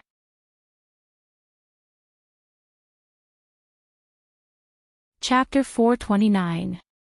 Eunuch Li reported Tanggua's situation to Xianyuan Mo. Originally, Xianyuan Mo had been very dissatisfied with Ningxiang's contribution of fabric and embroidery. Now that Gui Fei was actually so extravagant, he was even more displeased. He had some doubts about whether Gui Fei was a good target. If she fell too quickly, it wouldn't be a good thing. But when he thought of the family Tang's momentum, he instantly calmed down. The more arrogant Gui Fei was, the easier it would be for him to find fault with the family Tang. That was also good. Gui Fei was so loathsome, so he wouldn't feel any guilt for doing those things. Moreover, he couldn't feel any pity for a woman who had been touched by another man. Pick a few more things and send them to Gui Fei. Yes, Your Majesty. Xianyuan Mo paused, then continued, tell Gui Fei that Jin will be there in a moment. Tanggua happily received the items. When she heard that Xianyuan Mo was coming, she revealed an especially happy smile and sent Eunuch Li off in a good mood. Nyang, aren't we being a bit too arrogant like this? Meilong was a bit worried. Although His Majesty doted on Nyang Nyang a lot, Nyang Nyang's spoiled eldest sister temperament was finally exposed. Who knew how many people she would offend in the inner palace? Tangua smiled as she tried on all kinds of jewelry, not worried at all. She casually said, "Is this consort very arrogant? But these things were all given by His Majesty. Do I need to put them away and not show them off every day?" Xianyuan Mo was standing at the door. When he heard this, he also froze and didn't directly enter. His Majesty dotes on this consort in such a high-profile manner, which means that he's not afraid. He has enough confidence to protect this consort. Does this consort still need to be timid and careful? His Majesty dotes on this consort so much, this consort definitely can't disappoint his good intentions. In the past, at home, Daddy also doted on this consort like this. He hated that he couldn't find all the good things for this consort. If this consort put them away, Daddy would get angry. Tangua smiled sweetly. Now that His Majesty is also like this consort definitely can't hide these things. Instead, this consort has to show them and let him understand that this consort likes the things he gives a lot. Nyang Nyang, this is the palace. Isn't the palace His Majesty's place? Meilong. He will protect me. This time, she didn't call herself that, and her voice wasn't loud, but Xianyuan Mo, who was standing at the door, heard it clearly. He didn't know why, but he had an uncomfortable feeling in his heart. When I first entered the palace, Father warned me to be careful with every step in the palace. But His Majesty said that there was no need. I was already an imperial concubine, only under one person. I only needed to listen to him. Why should I care about other people's opinions? It was His Majesty who wanted me to live based on my true feelings. He said it. With him around, no one will bully me. Even if someone bullies me, he will protect me. That's right. When the original owner heard this, she thought that Xianyuan Mo liked her. She didn't hide her true feelings and finally fell into eternal damnation. Hearing this, Xianyuan Mo, who was standing outside the door, was also stunned. Soon, he remembered the purpose of his visit. He coughed lightly and walked in. What is Imperial Concubine saying? Pleasant surprise flashed across Tangua's face. She put down the little toy in her hand and didn't put on the airs of an Imperial Concubine at all. She skipped in front of him and threw herself into his arms, even rubbing against his body. Such intimate contact made Xianyuan Mo stiffen. He pushed her away without leaving a trace. Imperial Concubine, it's daytime right now.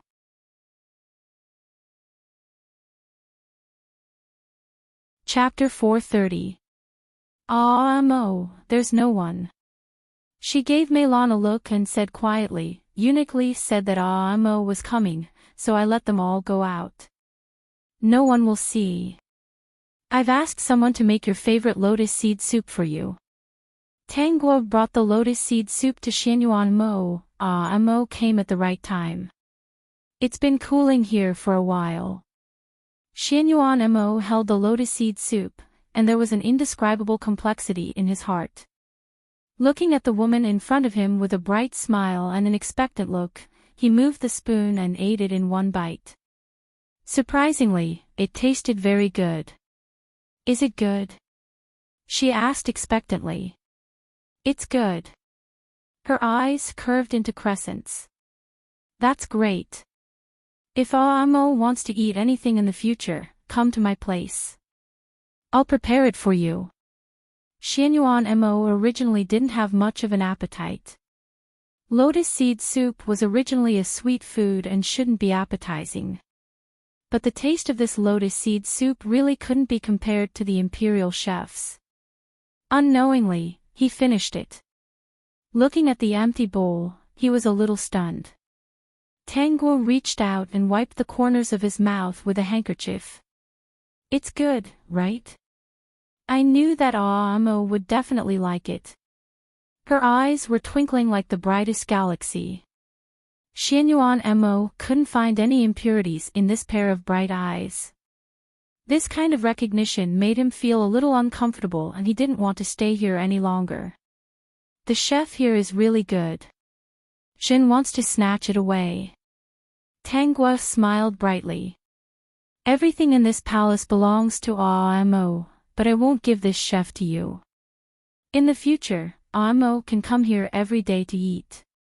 It had to be said that this time, Xianyuan Mo really found a reason to come to the imperial concubine's palace.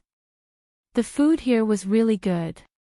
At night, the emperor still turned over the imperial concubine's plate. The person who came was of course still Xianyuan Mia.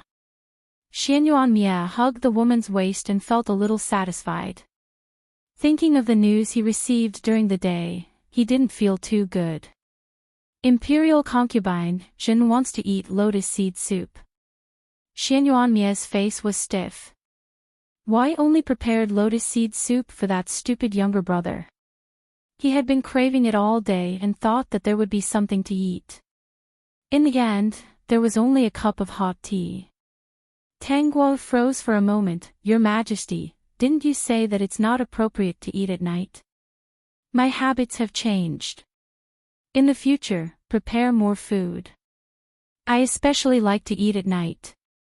Looking at the little woman in his arms nodding in a daze, the corners of his mouth curled up. He caressed her cheek and kissed the corner of her mouth. My noble consort is so beautiful. Seeing the blush on her cheeks, he felt a little hot in his heart. He really wanted to get down to business immediately. Your Majesty, let go of this concubine. Not letting go. Tanggua pushed his hand away. If your Majesty doesn't let go, there won't be any more lotus seed soup to eat. After she finished speaking, she raised her head in embarrassment. Xianyuan Mia was stunned for a moment. He carefully pondered over the words before asking. The lotus seed soup in the afternoon was personally made by the imperial consort. He didn't know how it tasted, but from what he heard, that stupid younger brother of his seemed to think that it was delicious. After getting Tanggua's affirmation, he was a little angry in his heart. This was his woman. What right did that stupid Xianyuan Mo have to eat the lotus seed soup that she personally made? Your Majesty, do you still want to eat lotus seed soup? Xianyuan Mia let go of her waist and was a little peeved. Yes. Then wait here first. This concubine will be back soon. No, Jin wants to go with you. A gentleman should stay away from the kitchen. Jin is the son of heaven. The son of heaven is the most important. Jin has the final say in everything. Xianyuan Mia held the woman's hand and pulled her to the small kitchen. He even closed the kitchen door while Meilon stood guard outside, trembling with fear. She was drenched in cold sweat and sighed. As expected, a ruler's heart was hard to fathom. Accompanying a ruler was like accompanying a tiger. His Majesty changed every day.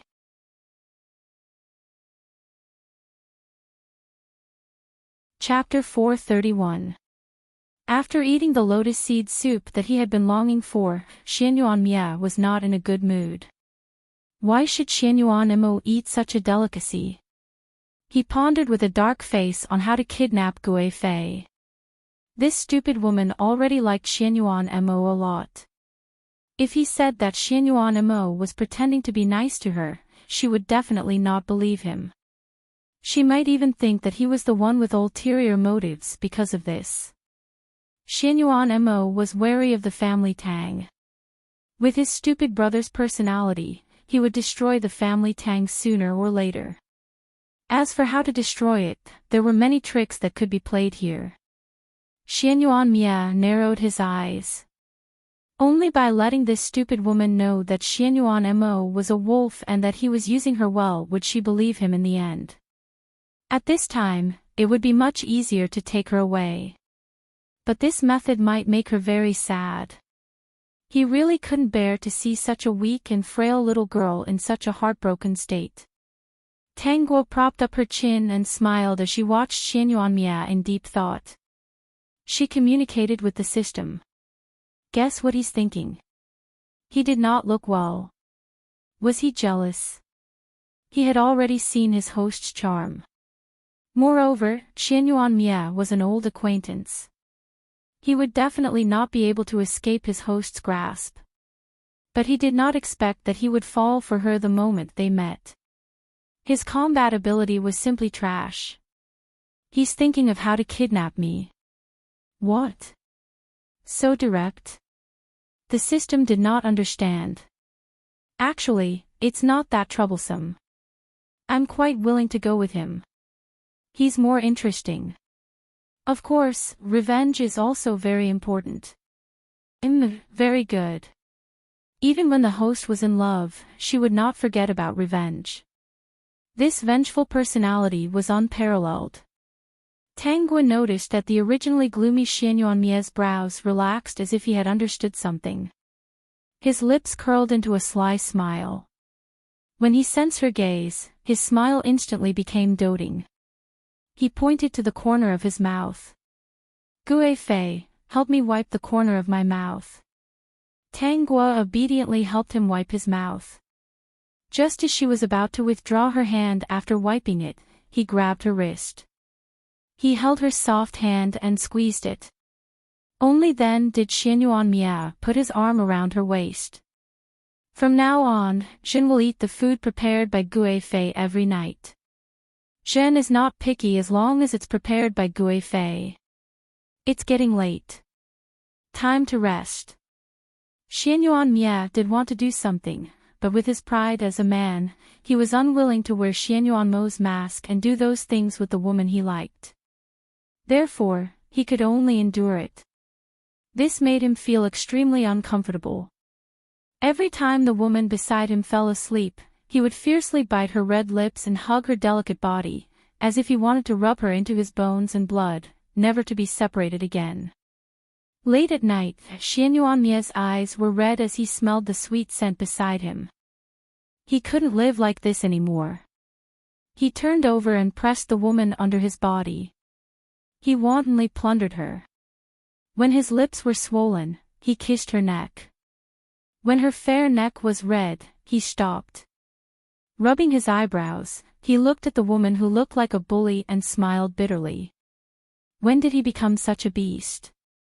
In the end, he hurriedly tidied up the woman's clothes, wrapped her in his arms, and closed his eyes to sleep. Bear with the godly turtle. Tanguo sighed. TSK, this seat is so beautiful, but he can still bear with it. Just a kiss and that's it. Great host, not only did he kiss, he almost stripped her naked, kissed, and pinched her.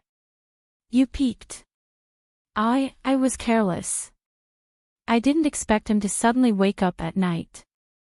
But I have to say, great host, he will be suffocated like this. No, I believe him. With a smile, Tanguo also fell asleep.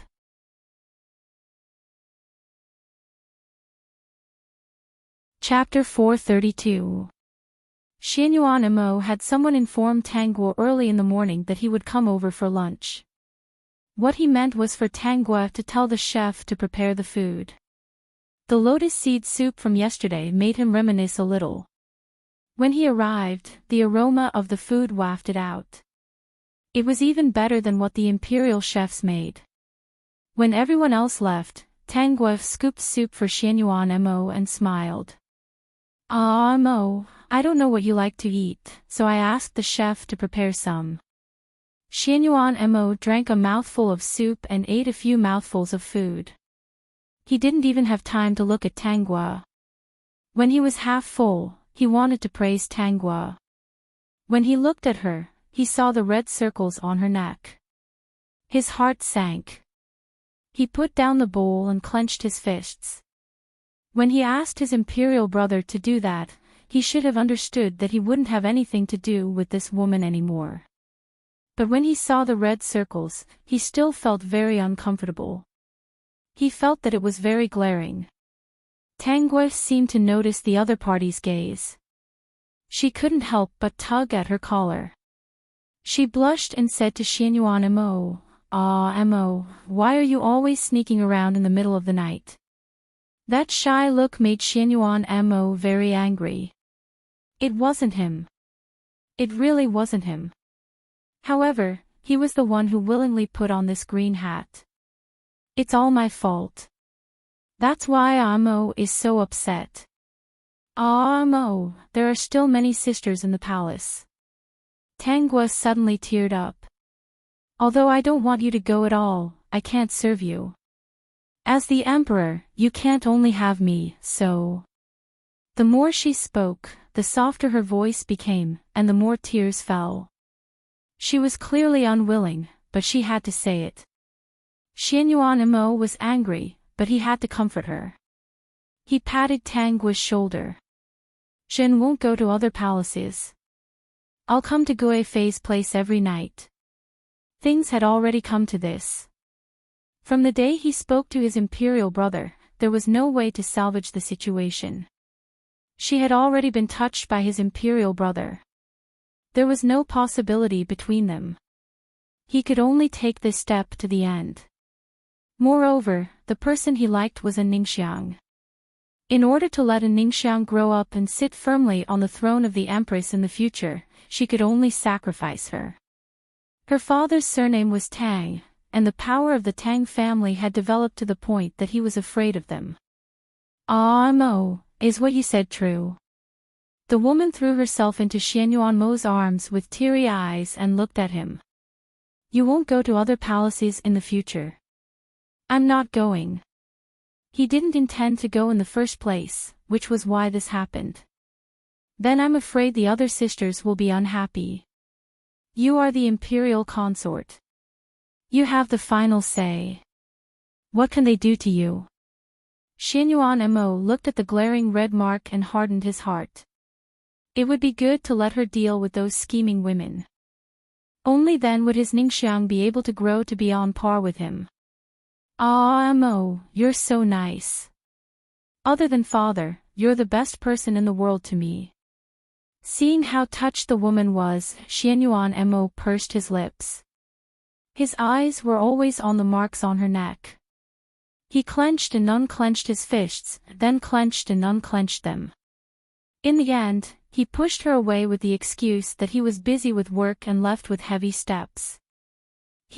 I'm just asking Xianyuan Mo if the green hat looks good. After Xianyuan Mo left, Tangua stopped crying and complained to the system. It was so fast that Meilan was also shocked. Recently, she had always felt that there was something wrong with her imperial consort. For example, there was something very wrong with her in front of her. She chose not to make a sound and slowly observed. Seeing her imperial consort happily drinking tea and reading a book, the strange feeling in her heart grew stronger and stronger. Imperial consort was split.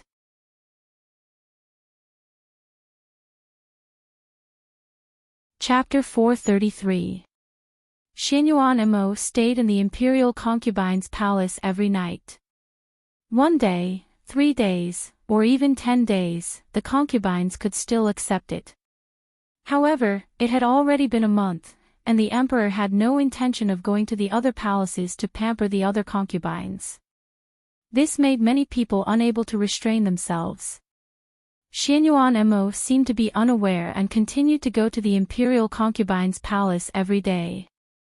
Of course, only Tangua knew that the one who came to her palace every night was called Xianyuan Mia. At night, he became more and more excessive. As soon as she fell asleep, he would press her down and kiss her all over. In this world, the two people she admired the most were the Xianyuan brothers. Both of them were especially good at enduring. One of them endured for a month in front of a living woman. Even if he kissed her all over, he wouldn't do the last step. The other one watched helplessly as his imperial concubine and his elder brother made love every night. He was actually able to wear such a big green hat safely and even had to grit his teeth and reward her with all kinds of precious things during the day. She couldn't help but admire him. Meilong had already recovered from her shock and calmed down. She looked at Tang Guo with more and more respect. She had underestimated her imperial concubine. In this palace, other than her imperial concubine, no one else could fight. It's about time. Meilong, this girl is very perceptive. Tang Guo played with a jade rui and casually threw it to the side. She then changed a pair of beautiful bracelets for herself. Meilong even gave her a very considerate suggestion. Go call Meng Shui, Yin Shui, Hefangi, and Yushuni over. Meilong didn't understand what was going on, but she still obediently went to invite her masters over. The 4 people who were invited also didn't quite understand what this arrogant imperial concubine wanted to do. They had a lot of bitterness in their hearts, but what could they do? Greetings to the imperial concubine. Tang Guo raised her hand. Rise. No need to be so polite today. This concubine is bored out of her mind and wants to play with you. Play with them. Are you sure she's not here to play with them? Meilong, take out the things and distribute them to the younger sisters. What things? Of course, they were given by Xinyuan and Mo. She smiled. The storeroom is almost full. Younger sisters, this concubine likes them, so I'll give them to you. The 4 imperial concubines, there's something I don't know if I should say. Imperial concubine, you're going overboard. Tang Guo asked someone to make a square table and led the 4 people to their seats. She asked Meilong to take out her toys and looked at them. It must be very boring in the palace, right? The 4 of them looked at each other with a bitter smile. How could they not be bored? Their only joy was fighting for favor. In the end, this person was good. He monopolized everything by himself, not giving them any chance at all. No matter what they did, the emperor would always be biased towards her. No matter if she was right or wrong, she was always right. No matter if they were right or wrong, they were always wrong. Under such circumstances, what could they do? She was also the daughter of a great general. With such a powerful father, their family couldn't do anything about it. This consort recently obtained a good toy. I'll share it with you guys. The 4 of them looked at the small square piece on the table and became interested. Imperial concubine, what is this? Mahjong. Tang Guo spat out 2 words. Come, this consort will teach you. This is a game for the 4 of you. It'll be very fun once you learn it. The things I gave you just now will be your base. Listen carefully. In the future, if you're bored, the 4 of you can gather together at a table. If the other younger sisters are interested, you can also teach them.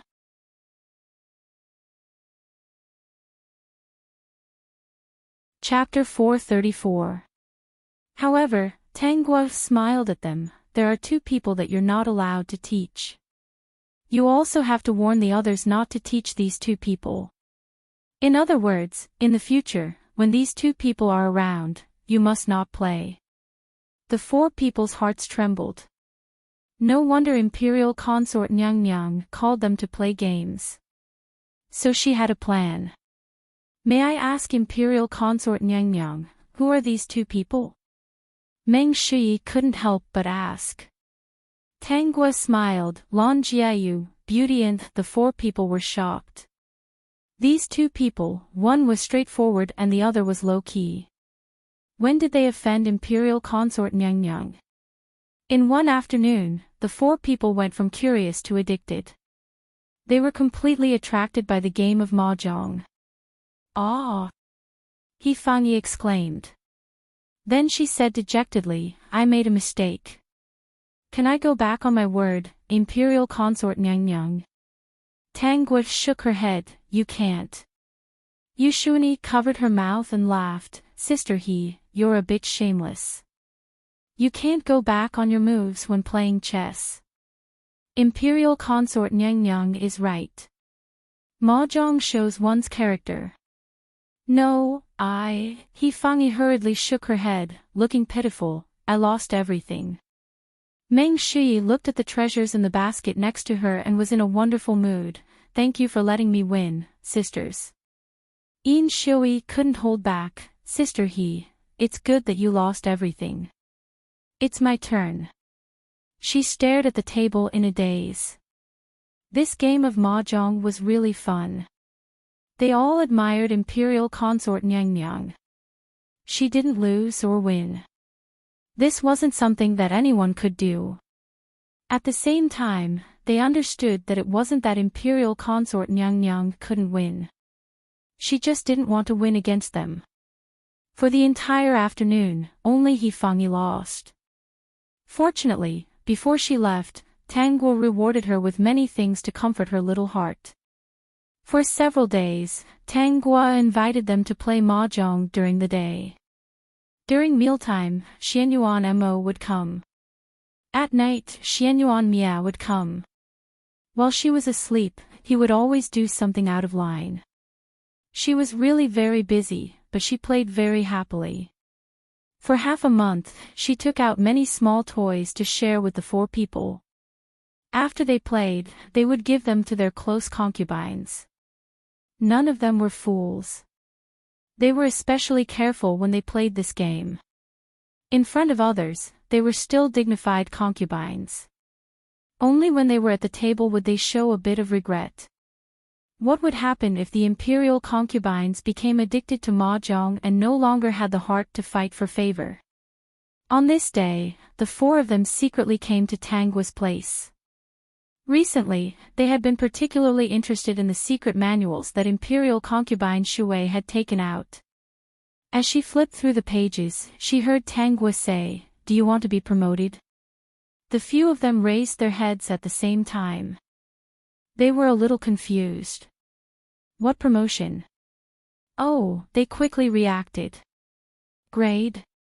Seeing their reaction, Tang Guo laughed in her heart. When the emperor comes, I'll ask him to help you mention it. Whatever. Meng Shui curled her lips. In any case, the emperor can't see us. Originally, they were still dissatisfied, but now they found that there was something more interesting than fighting for favor. The imperial concubine had so many treasures in her hands, it was much more interesting than the emperor. If the imperial consort was a man, they might consider fighting for her favor. In fact, they weren't fools. How could they not understand that the emperor couldn't tolerate anyone else? The imperial concubine also had her methods. Although they didn't know where the things she took out came from, she definitely had the ability. Fighting with the mysterious imperial concubine, were they courting death? It was more important to hug her thigh. Right now, they were thinking about how to take care of themselves. Oh, I just think that after being promoted, it sounds better. What? The 4 of them stared at Tang Guo in unison, their eyes wide open. Did she think that it sounded good, so she helped them promote their ranks?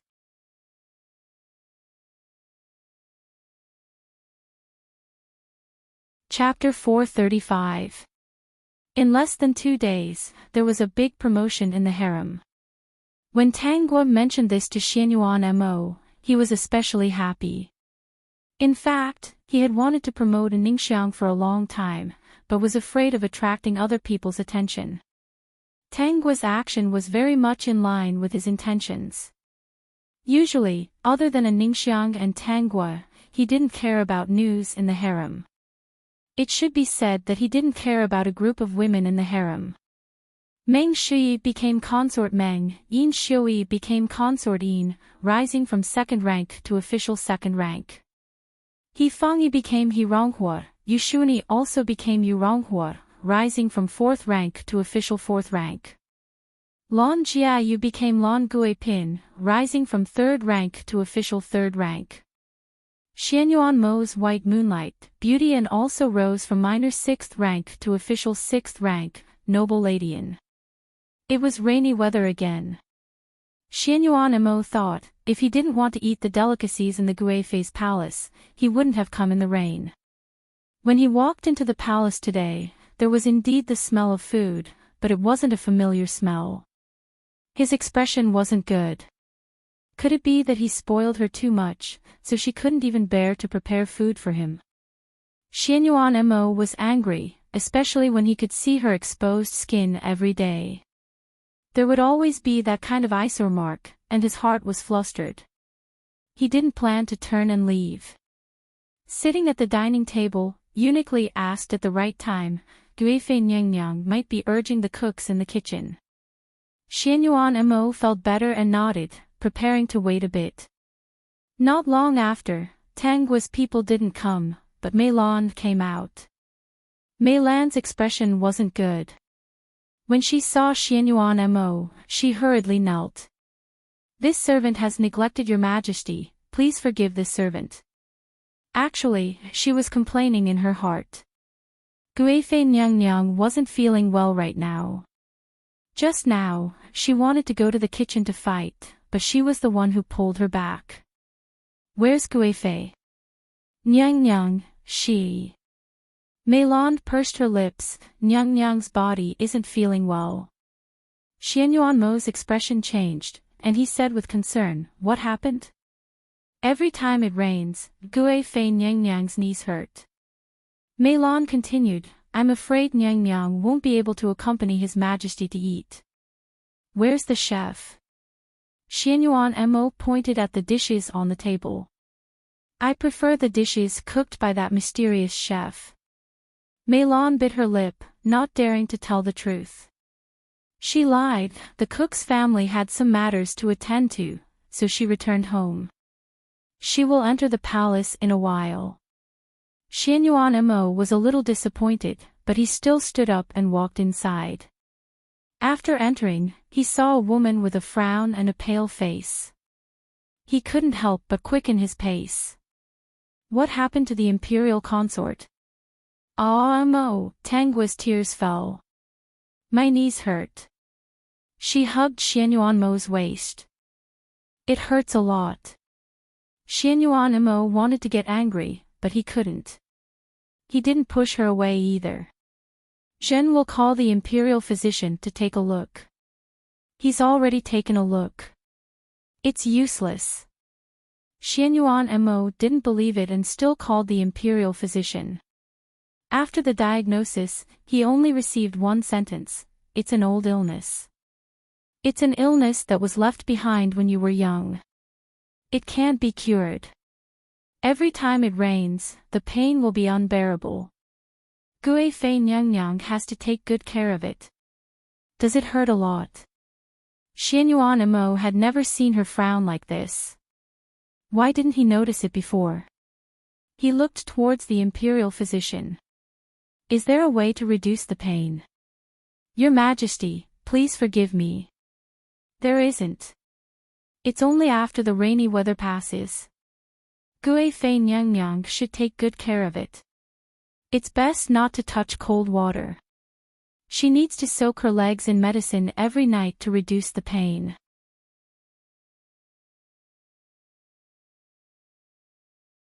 Chapter 436.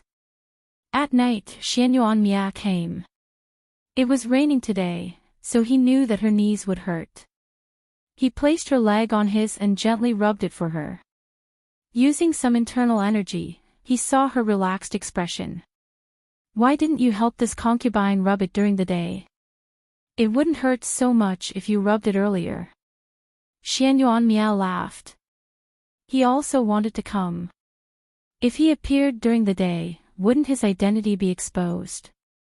There are many people during the day. Tanggua found it funny, but she still put on an aggrieved expression. "I didn't prepare anything to eat today." "Your Majesty, you don't mind, right?" He pinched her cheeks and pulled her into his embrace. "You're in so much pain. How can I bear to let you prepare food?" Meilan, who was carrying the medicine in, was shocked. She stared at Xianyuan Mia, afraid that he would see through her, so she quickly lowered her head. The shock in her eyes didn't lessen at all. If she hadn't held the basin steadily, she would definitely have fallen down. She carefully placed the basin to the side. She kept her head down, not daring to look up. She probably knew a huge secret. The emperor during the day and the emperor at night were not the same person. Yes, her family's Gui Fei Nyang had never addressed the two people the same way. Yes, the one during the day was called Amo and called himself Me. As for the one at night, she only addressed him as the emperor and called herself concubine. What was the difference? Then, which emperor was the real one? Gui Fei Nyang must know the secret behind this. She bit her lip, not daring to make a sound. In this palace, the more you knew, the faster you would die. Don't look at how peaceful the palace was. However, Mei Lan's thoughts and her expression just now were all seen by the two people by the bed. Xianyuan Mia was thinking about whether to silence her and find someone to replace her. Mei Lan is still the most considerate. She has served this concubine since she was young. She knew that this concubine's knees hurt during rainy days, so she prepared medicine early. Tanggua's casual words dispelled Xianyuan Mia's thoughts of killing her. Forget it. Find someone to watch Mei Lan to prevent her from gossiping. Your Majesty, this concubine feels that you are different during the day and at night. Mei Lan hung her head and stood to the side like a wooden block. Her heart tightened. Nyang clearly knew everything, so why did she still ask? If the person in the day was the real emperor, then she didn't dare to imagine how ruthless the emperor was to treat the imperial concubine like this. Just take it that the emperor in the day was out of his mind. Xianyuan Mia hugged his beloved and said softly, the emperor in the day definitely didn't do anything bad. You have to be clear about it. Tangguo raised her head, her eyes a little dazed. She suddenly smiled at him. So you're saying that your Majesty is sincere towards this concubine and truly dotes on this concubine? Of course. For her, he had become a beast. How could he not be sincere? She lowered her head and snuggled into his arms. She said softly, that's good. As long as you're sincere. Xianyuan meaning looked at the woman in his arms and his heart tightened. Did she see something? Or was it just the pain that caused her to overthink? That night, Xianyuan Mia didn't cause trouble. He only slept peacefully with her in his arms. After Xianyuan Mia left, Mei Lan had everyone leave. One person stayed by Tanggua's side to serve her. She wanted to ask something, but as a servant, she shouldn't ask. However, she had been by Nyang's side since she was young. She had to ask. If it was really as she guessed, the people of the Xianyuan family really let Nyang down. Nyang.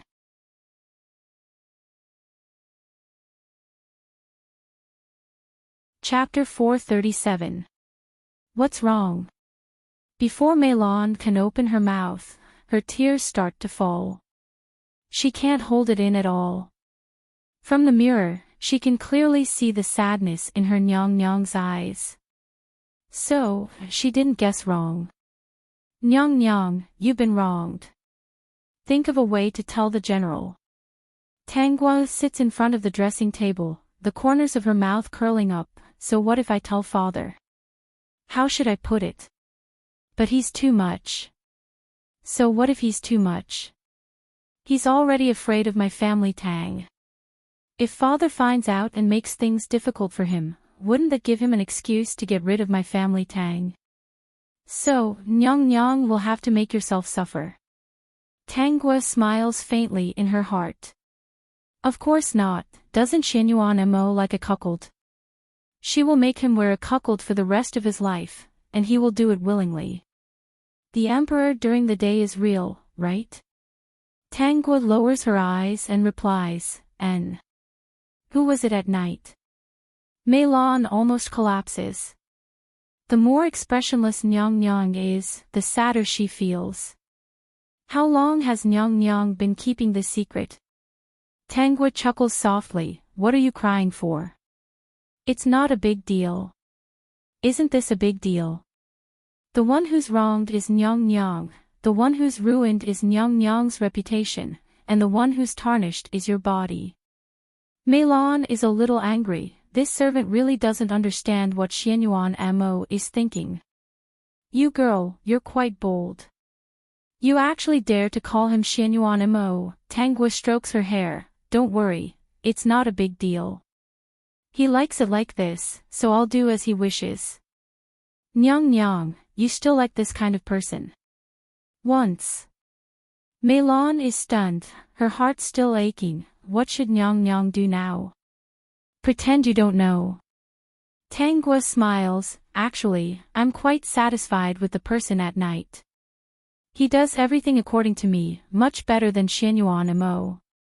He helped me rub my knees. It's so comfortable. I've tried it. He doesn't have a human skin mask on his face, he just looks like that. Meilon looks at her Nyang Nyang Nyangs in high spirits and is completely dumbfounded. So, Gua is very satisfied with me. The voice that suddenly came from behind gave Meilon a big fright. Xianyuan Mia also did not expect that he would overhear their conversation. He suddenly wanted to see her and wanted to sneak a peek. He did not expect that she would give him such a big surprise. She seemed very satisfied with him. Xianyuan Mia's lips curled into a sly smile. Ignoring Meilan's shock, he walked to her side and squatted down. He placed his large palms on her knees and gently rubbed them. Let me massage Gua. Is it comfortable? Tangua looked down and met his gaze. She smiled and said, yes, it's very comfortable. In the future, I'll help Gua massage her every day. Is that okay? Tangua hooked her arms around his neck and rubbed against his body. She narrowed her eyes. Okay. Xianyuan Mia could no longer hold it in. He pulled her into his embrace and kissed her red lips in front of Meilon. Meilon reacted and hurriedly went out to look at the door while covering her red face. She needed to calm down. His Majesty sent her Nyang Nyang, a man who wanted to take the initiative to wear a green hat. Nyang Nyang did not object and is very satisfied with this man. This man seems to like Nyang Nyang a lot. Heavens, what's going on? Go and look at the door. This matter cannot be known by others. Tangua pinched Xianyuan Mia's face and even tugged. Sure enough, there's no human skin mask. Her fingers slid to the corner of his mouth and she laughed, but it's still very different. When did Gua find out?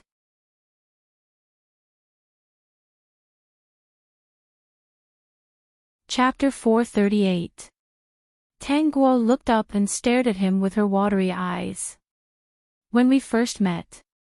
She lowered her head and pursed her lips. I found out. Xianyuan Mia quickly patted the person in his arms. With me around, no one dares to bully Gua. If Gua wants to leave the palace, I'll take you away. It was troublesome, but if he wanted to take a woman away, that stupid brother of his would not be able to stop him. I don't want to leave. Gua still likes him. Xianyuan Mia's eyes dimmed. That's right, he had intervened too late. It was normal for Gua to like that stupid brother of hers. He hugged her tightly. Xianyuan Mo is not a good person. Gua don't like him. Why don't you like me? Tangua laughed inwardly. This person was really thick-skinned. She had never seen someone so eager to recommend himself to her.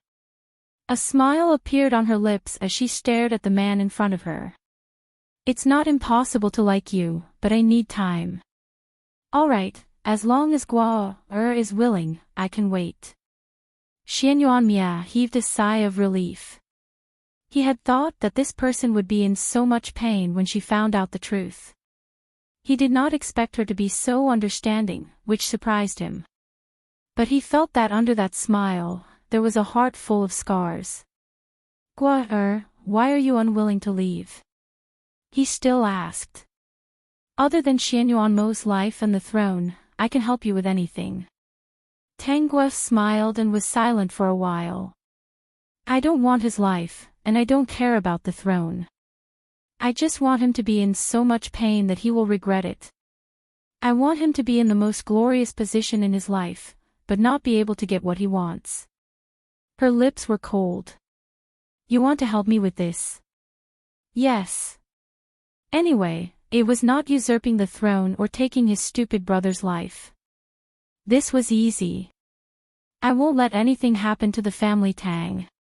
Tang Guo raised her eyebrows. I have to say, you're more tactful than Xianyuan. You're even cuter. No wonder you attract more attention. My name is Xianyuan. I'm Xianyuanmo's stupid twin brother. Xianyuan said ingratiatingly. He probably came out too late and his head was squashed. He can't tell the difference. Ha ha ha ha. Host, this person is so funny. TSK TSK TSK. He was sure that his host would like such a personality. He could feel that his host was very happy. Tang Guo took out a medicine bottle. Under Xianyuan's astonished gaze, she poured out a light yellow pill. This is called a pipe dream. What do you do? In your dreams. Tang Guo looked deeply at Xianyuan. You must have a lot of questions. Why didn't I leave?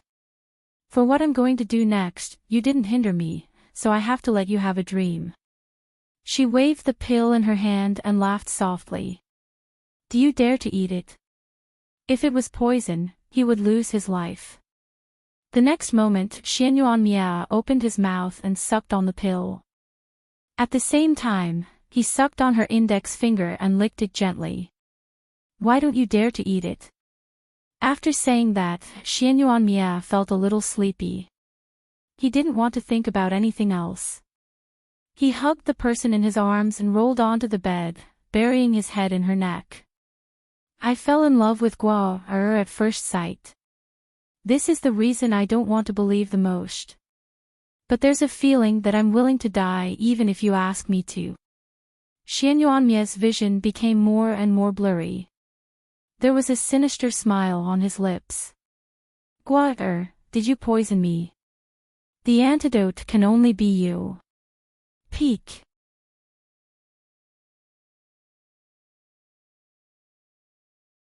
Chapter 439. Xianyuan had a dream. Actually, he didn't know if it was a dream. He clearly remembered that Tang Guo gave him a pill called a dream of golden millet. Then, he fell asleep. When he woke up again, he was in this place. It was very familiar. He was surprised. Wasn't this her palace? And now? He looked at himself. He was wearing the clothes that only the emperor could wear. His body was out of control. He walked towards the bed and a soft body jumped into his arms. He looked at the woman's face in surprise. Who else could it be but Guo? With a shy expression, she called out to him. Xianyuan, who was originally in a daze, suddenly woke up. No, Guo had never called him Amo, because she could tell at a glance that he wasn't Xianyuan. Then what was going on in front of him? His body was still out of control.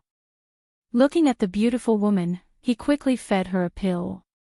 Then, he put her on the bed and sat by her side for the whole night. He left at the time that Xianyuan told him to. Every night after that, he would come and feed her a pill as usual. Xianyuan seemed to understand that this was a dream.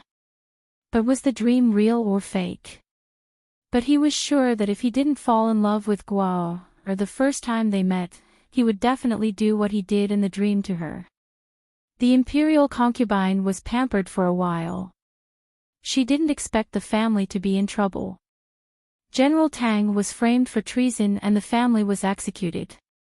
The imperial concubine was extravagant and was banished to the cold palace. Xianyuan looked at all of this coldly. He felt terrible. If this was Gua from his previous life, when he saw her standing alone in the cold palace and enduring the pain in her joints every day, he asked with a pale face, why?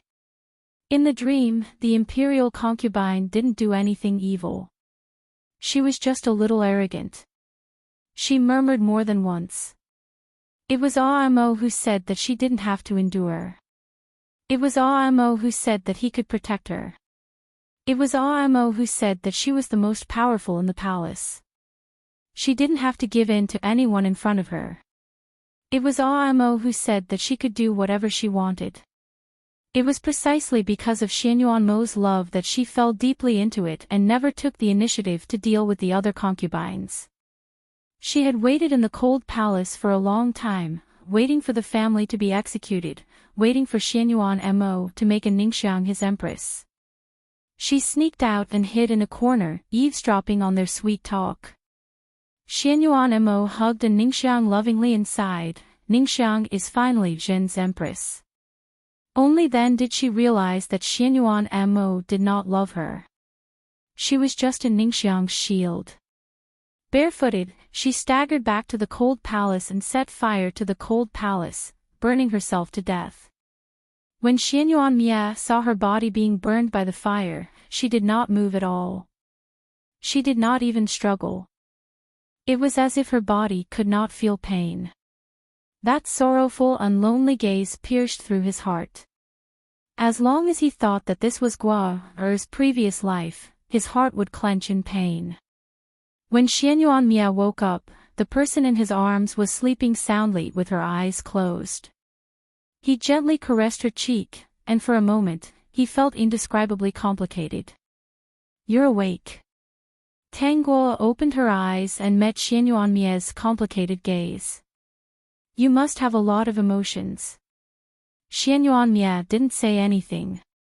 He only hugged her and patted her gently. In this life, I will protect you. As long as you don't get in my way.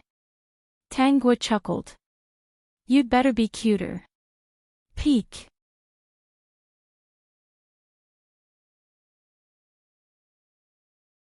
Chapter 440. Are your legs feeling better? Late at night, Xianyuanmia carefully rubbed her legs with ointment. Realizing the pain she was enduring, his hands became much gentler. I found a good civilian doctor. This ointment was given by him. Rub it more every day, and it won't hurt so much in rainy weather. Meilon stood silently at the door. When she heard the man inside whispering to her consort in such a gentle manner, her heart was filled with complicated emotions. On one hand, she was an imperial consort. She shouldn't be involved with any man other than the emperor.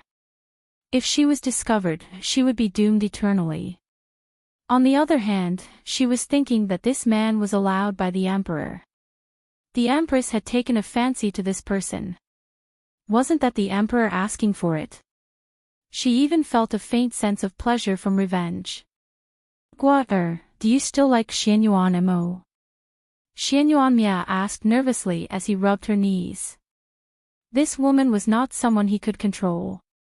Subconsciously, he had a feeling that he should never try to play tricks in front of her. She liked honest and obedient people. Thinking of this, Xianyuanmia found it funny. He was the hidden emperor of the Tianqin kingdom after all, but he couldn't do anything to this little woman. He was even willing to rub her legs. Tangguo raised her eyebrows. She wrapped her arms around his neck and kissed him on the cheek. I don't like it anymore. Since you don't like it anymore, leave with me. You can take your revenge slowly. Xianyuanmia's eyes lit up. He couldn't help but touch the kiss on his face. Although he secretly kissed her every day, it was different from her taking the initiative to kiss him. Tangguo shook her head. I will never leave the palace in my life. Xianyuanmia froze and his heart sank. Could it be that she still had thoughts about Xianyuanmo? What are you thinking about? Tangguo pinched his handsome face and pressed her lips against his. To you, no matter where I am, isn't it the same as long as I am? Xianyuan Mia was stunned for a moment and looked at her in disbelief. Yes, it's exactly what you're thinking. I want to be the most favored imperial consort in the imperial palace, and I want to be lovey-dovey with Xianyuan Mo's older brother all day long in front of him. Her slender hand pressed against his chest, and she looked up with a smile. If you're not willing, you don't have to agree. You're included in my revenge. Who asked Xianyuan Mo to send you here? Tang Guo glanced at him. If you don't want to, you can leave by yourself. As soon as she finished speaking, Xianyuan Mia grabbed her waist and pressed his forehead against hers. Their noses touched and they were very close to each other. I'm willing. I only have one condition. Guo is not allowed to get too close to Xianyuan Mo. In the future, you are not allowed to make delicious food for Xianyuan Mo. How could that stupid and bad brother deserve to eat Guo's food? Tang Guo smiled. Greedy. All right, I agree. After all, you will be the adulterer of the Heavenly Qin Empire's imperial concubine in the future. This reputation will be wronging you. Adulterer. Xianyuan Mia's expression turned ugly. Then, he remembered that Xianyuan Mo was still a cuckold. He felt a little better. An adulterer was an adulterer. In any case, Guo was his. He resigned himself to his fate and helped Tang Guo wipe her feet dry. Then, he carried her to the couch and carefully held her in his arms. His bright eyes stared at her, and the light in his eyes became more and more evil. Guo. The man's Adam's apple bobbed as he looked at that person's red cheeks. He wanted to lean over and kiss her. Seeing that she heard his voice, her watery eyes revealed a hint of a smile, with a different kind of flirtatious feeling. He finally hugged her tightly in his arms and bit her red lips. The softness of his touch made him feel a different kind of satisfaction. Adulterer was also quite good. It sounded much better than being a cuckold. Female supporting lead, calm down. Peak.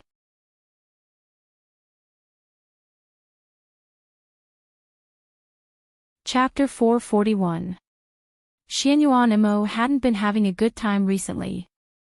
Originally, he came to the imperial consort's place during the day to freeload food. Ever since the last rainy day, the mysterious chef returned home and never came back. Eating the same food in the palace every day, his temper became more and more irritable. He really wanted to eat some desserts after dinner, such as the lotus seed soup he ate for the first time. It was fragrant and left a lasting aftertaste.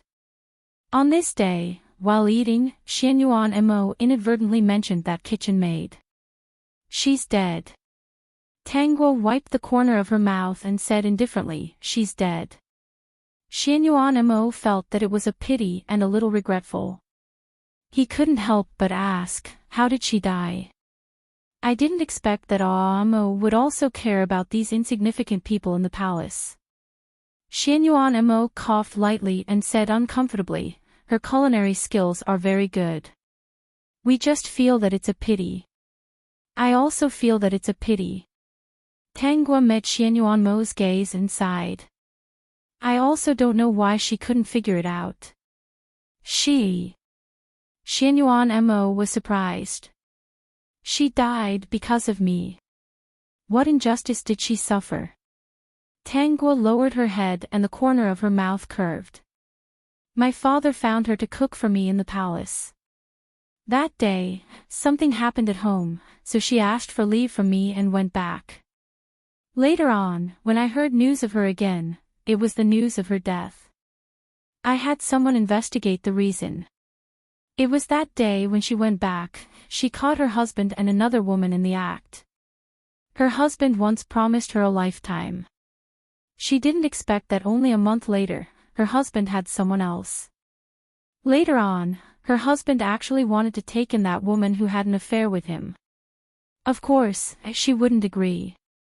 But that woman found her, which means that she and her husband were childhood sweethearts and were very loving to begin with. As for why he married her, wasn't it because of her family background? The kitchen maid's family is in business, and now it's all controlled by her husband. If he wanted to take in a concubine, she really couldn't stop him. On the night her husband took in a concubine, she burned herself to death. A fire burned down all the houses, burned down all the family property. After Tang Guo finished speaking, she saw Xianyuan Mo's shocked expression and hugged his arm. "Ah, Mo, did I scare you? Why would I be scared? It's just that this story is very tragic." Xianyuan Mo reacted, and for some reason, he felt a little guilty. That cook's death was not worth it. Does Mo think so too? Tang Guo smiled. I think so too. Even if we have to die, we have to kill the two of them together. When Tang Guo said this with a bright smile, Xianyuan Mo's eyelids twitched. Don't make promises that you can't keep. People will misunderstand. Mo, don't you think so? Xianyuan Mo had already lost his appetite and nodded carelessly. Of course. I believe that Mo is not such a person. Mo is the emperor, and he does not take his words lightly. An innocent and pure smile appeared on her beautiful face. Mo said that he would protect me, and he will definitely protect me. Mo said that he would pamper me, and he will pamper me forever. Mo said that he would not like anyone else, so he definitely won't. Mo is not that kind of hateful person. In my heart, Mo is the best person. Xianyuan Mo's heart trembled, and he didn't dare to look at those bright eyes. He made an excuse that he still had something to do and left. Mei Lan's neck was about to shrink into her stomach. She watched her Gui Fei Nyang Nyang happily eat the food after the emperor left, and her back was drenched in sweat. Translator, Henyi Translations Editor, Henyi Translations Female Supporting Lead, calm down. Peak.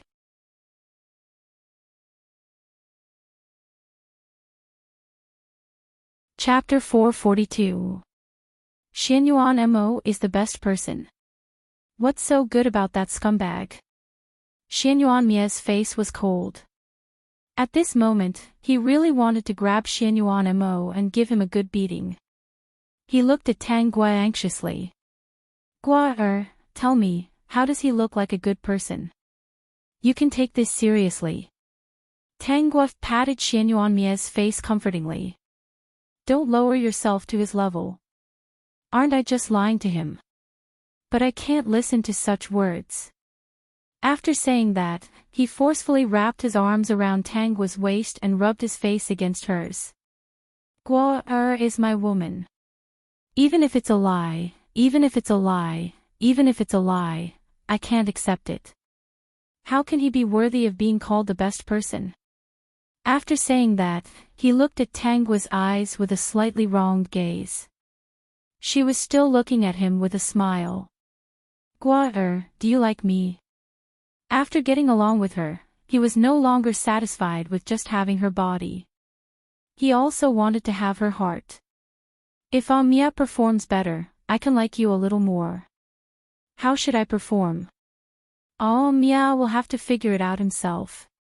She smiled faintly and patted his handsome face. In the future, just take it that I'm praising Xianyuan Mo. In fact, I'm scolding him and mocking him. What's the point of arguing with a cuckold? Cuckold. Xianyuan Mia laughed out loud.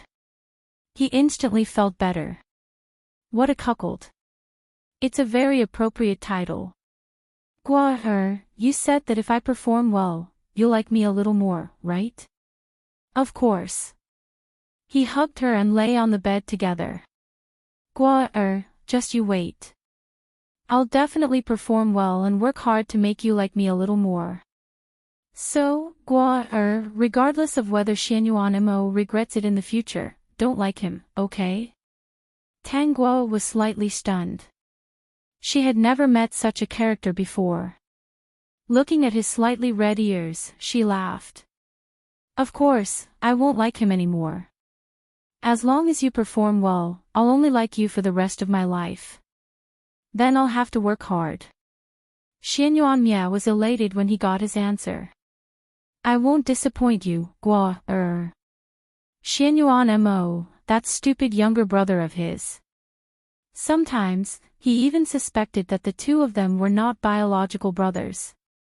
Otherwise, why would he be so smart and so stupid towards him? If he didn't want such a pearl, then he must be blind. Guo, if you compare us carefully, after a long time, you'll realize how wise your decision to choose me was. Xianyuan Mia praised himself while mocking Xianyuan Mo. The system couldn't help but laugh. Tang Guo closed her eyes and contacted the system. This Xianyuan Mia is quite thick-skinned. Dear host, I think he's not bad. He's handsome, rich, and only treats you well. His martial arts skills are superb, and he's also a loyal dog. I think so. That's right. There aren't many people who only like Madam Host. I think he's the only one left in this world. In this world, the only person who could make the host so happy was Xianyuan Mia. He was quite capable. Tang Guo leaned against the man's thick chest and wrapped her arms around his waist. She said softly, Mia, if you're more obedient, I'll like you a little more. Guo. Xianyuan Mia let her rest on one hand and wrapped the other around her waist. His gaze was serious. I'll be obedient and only listen to Guo. I don't want a stupid younger brother.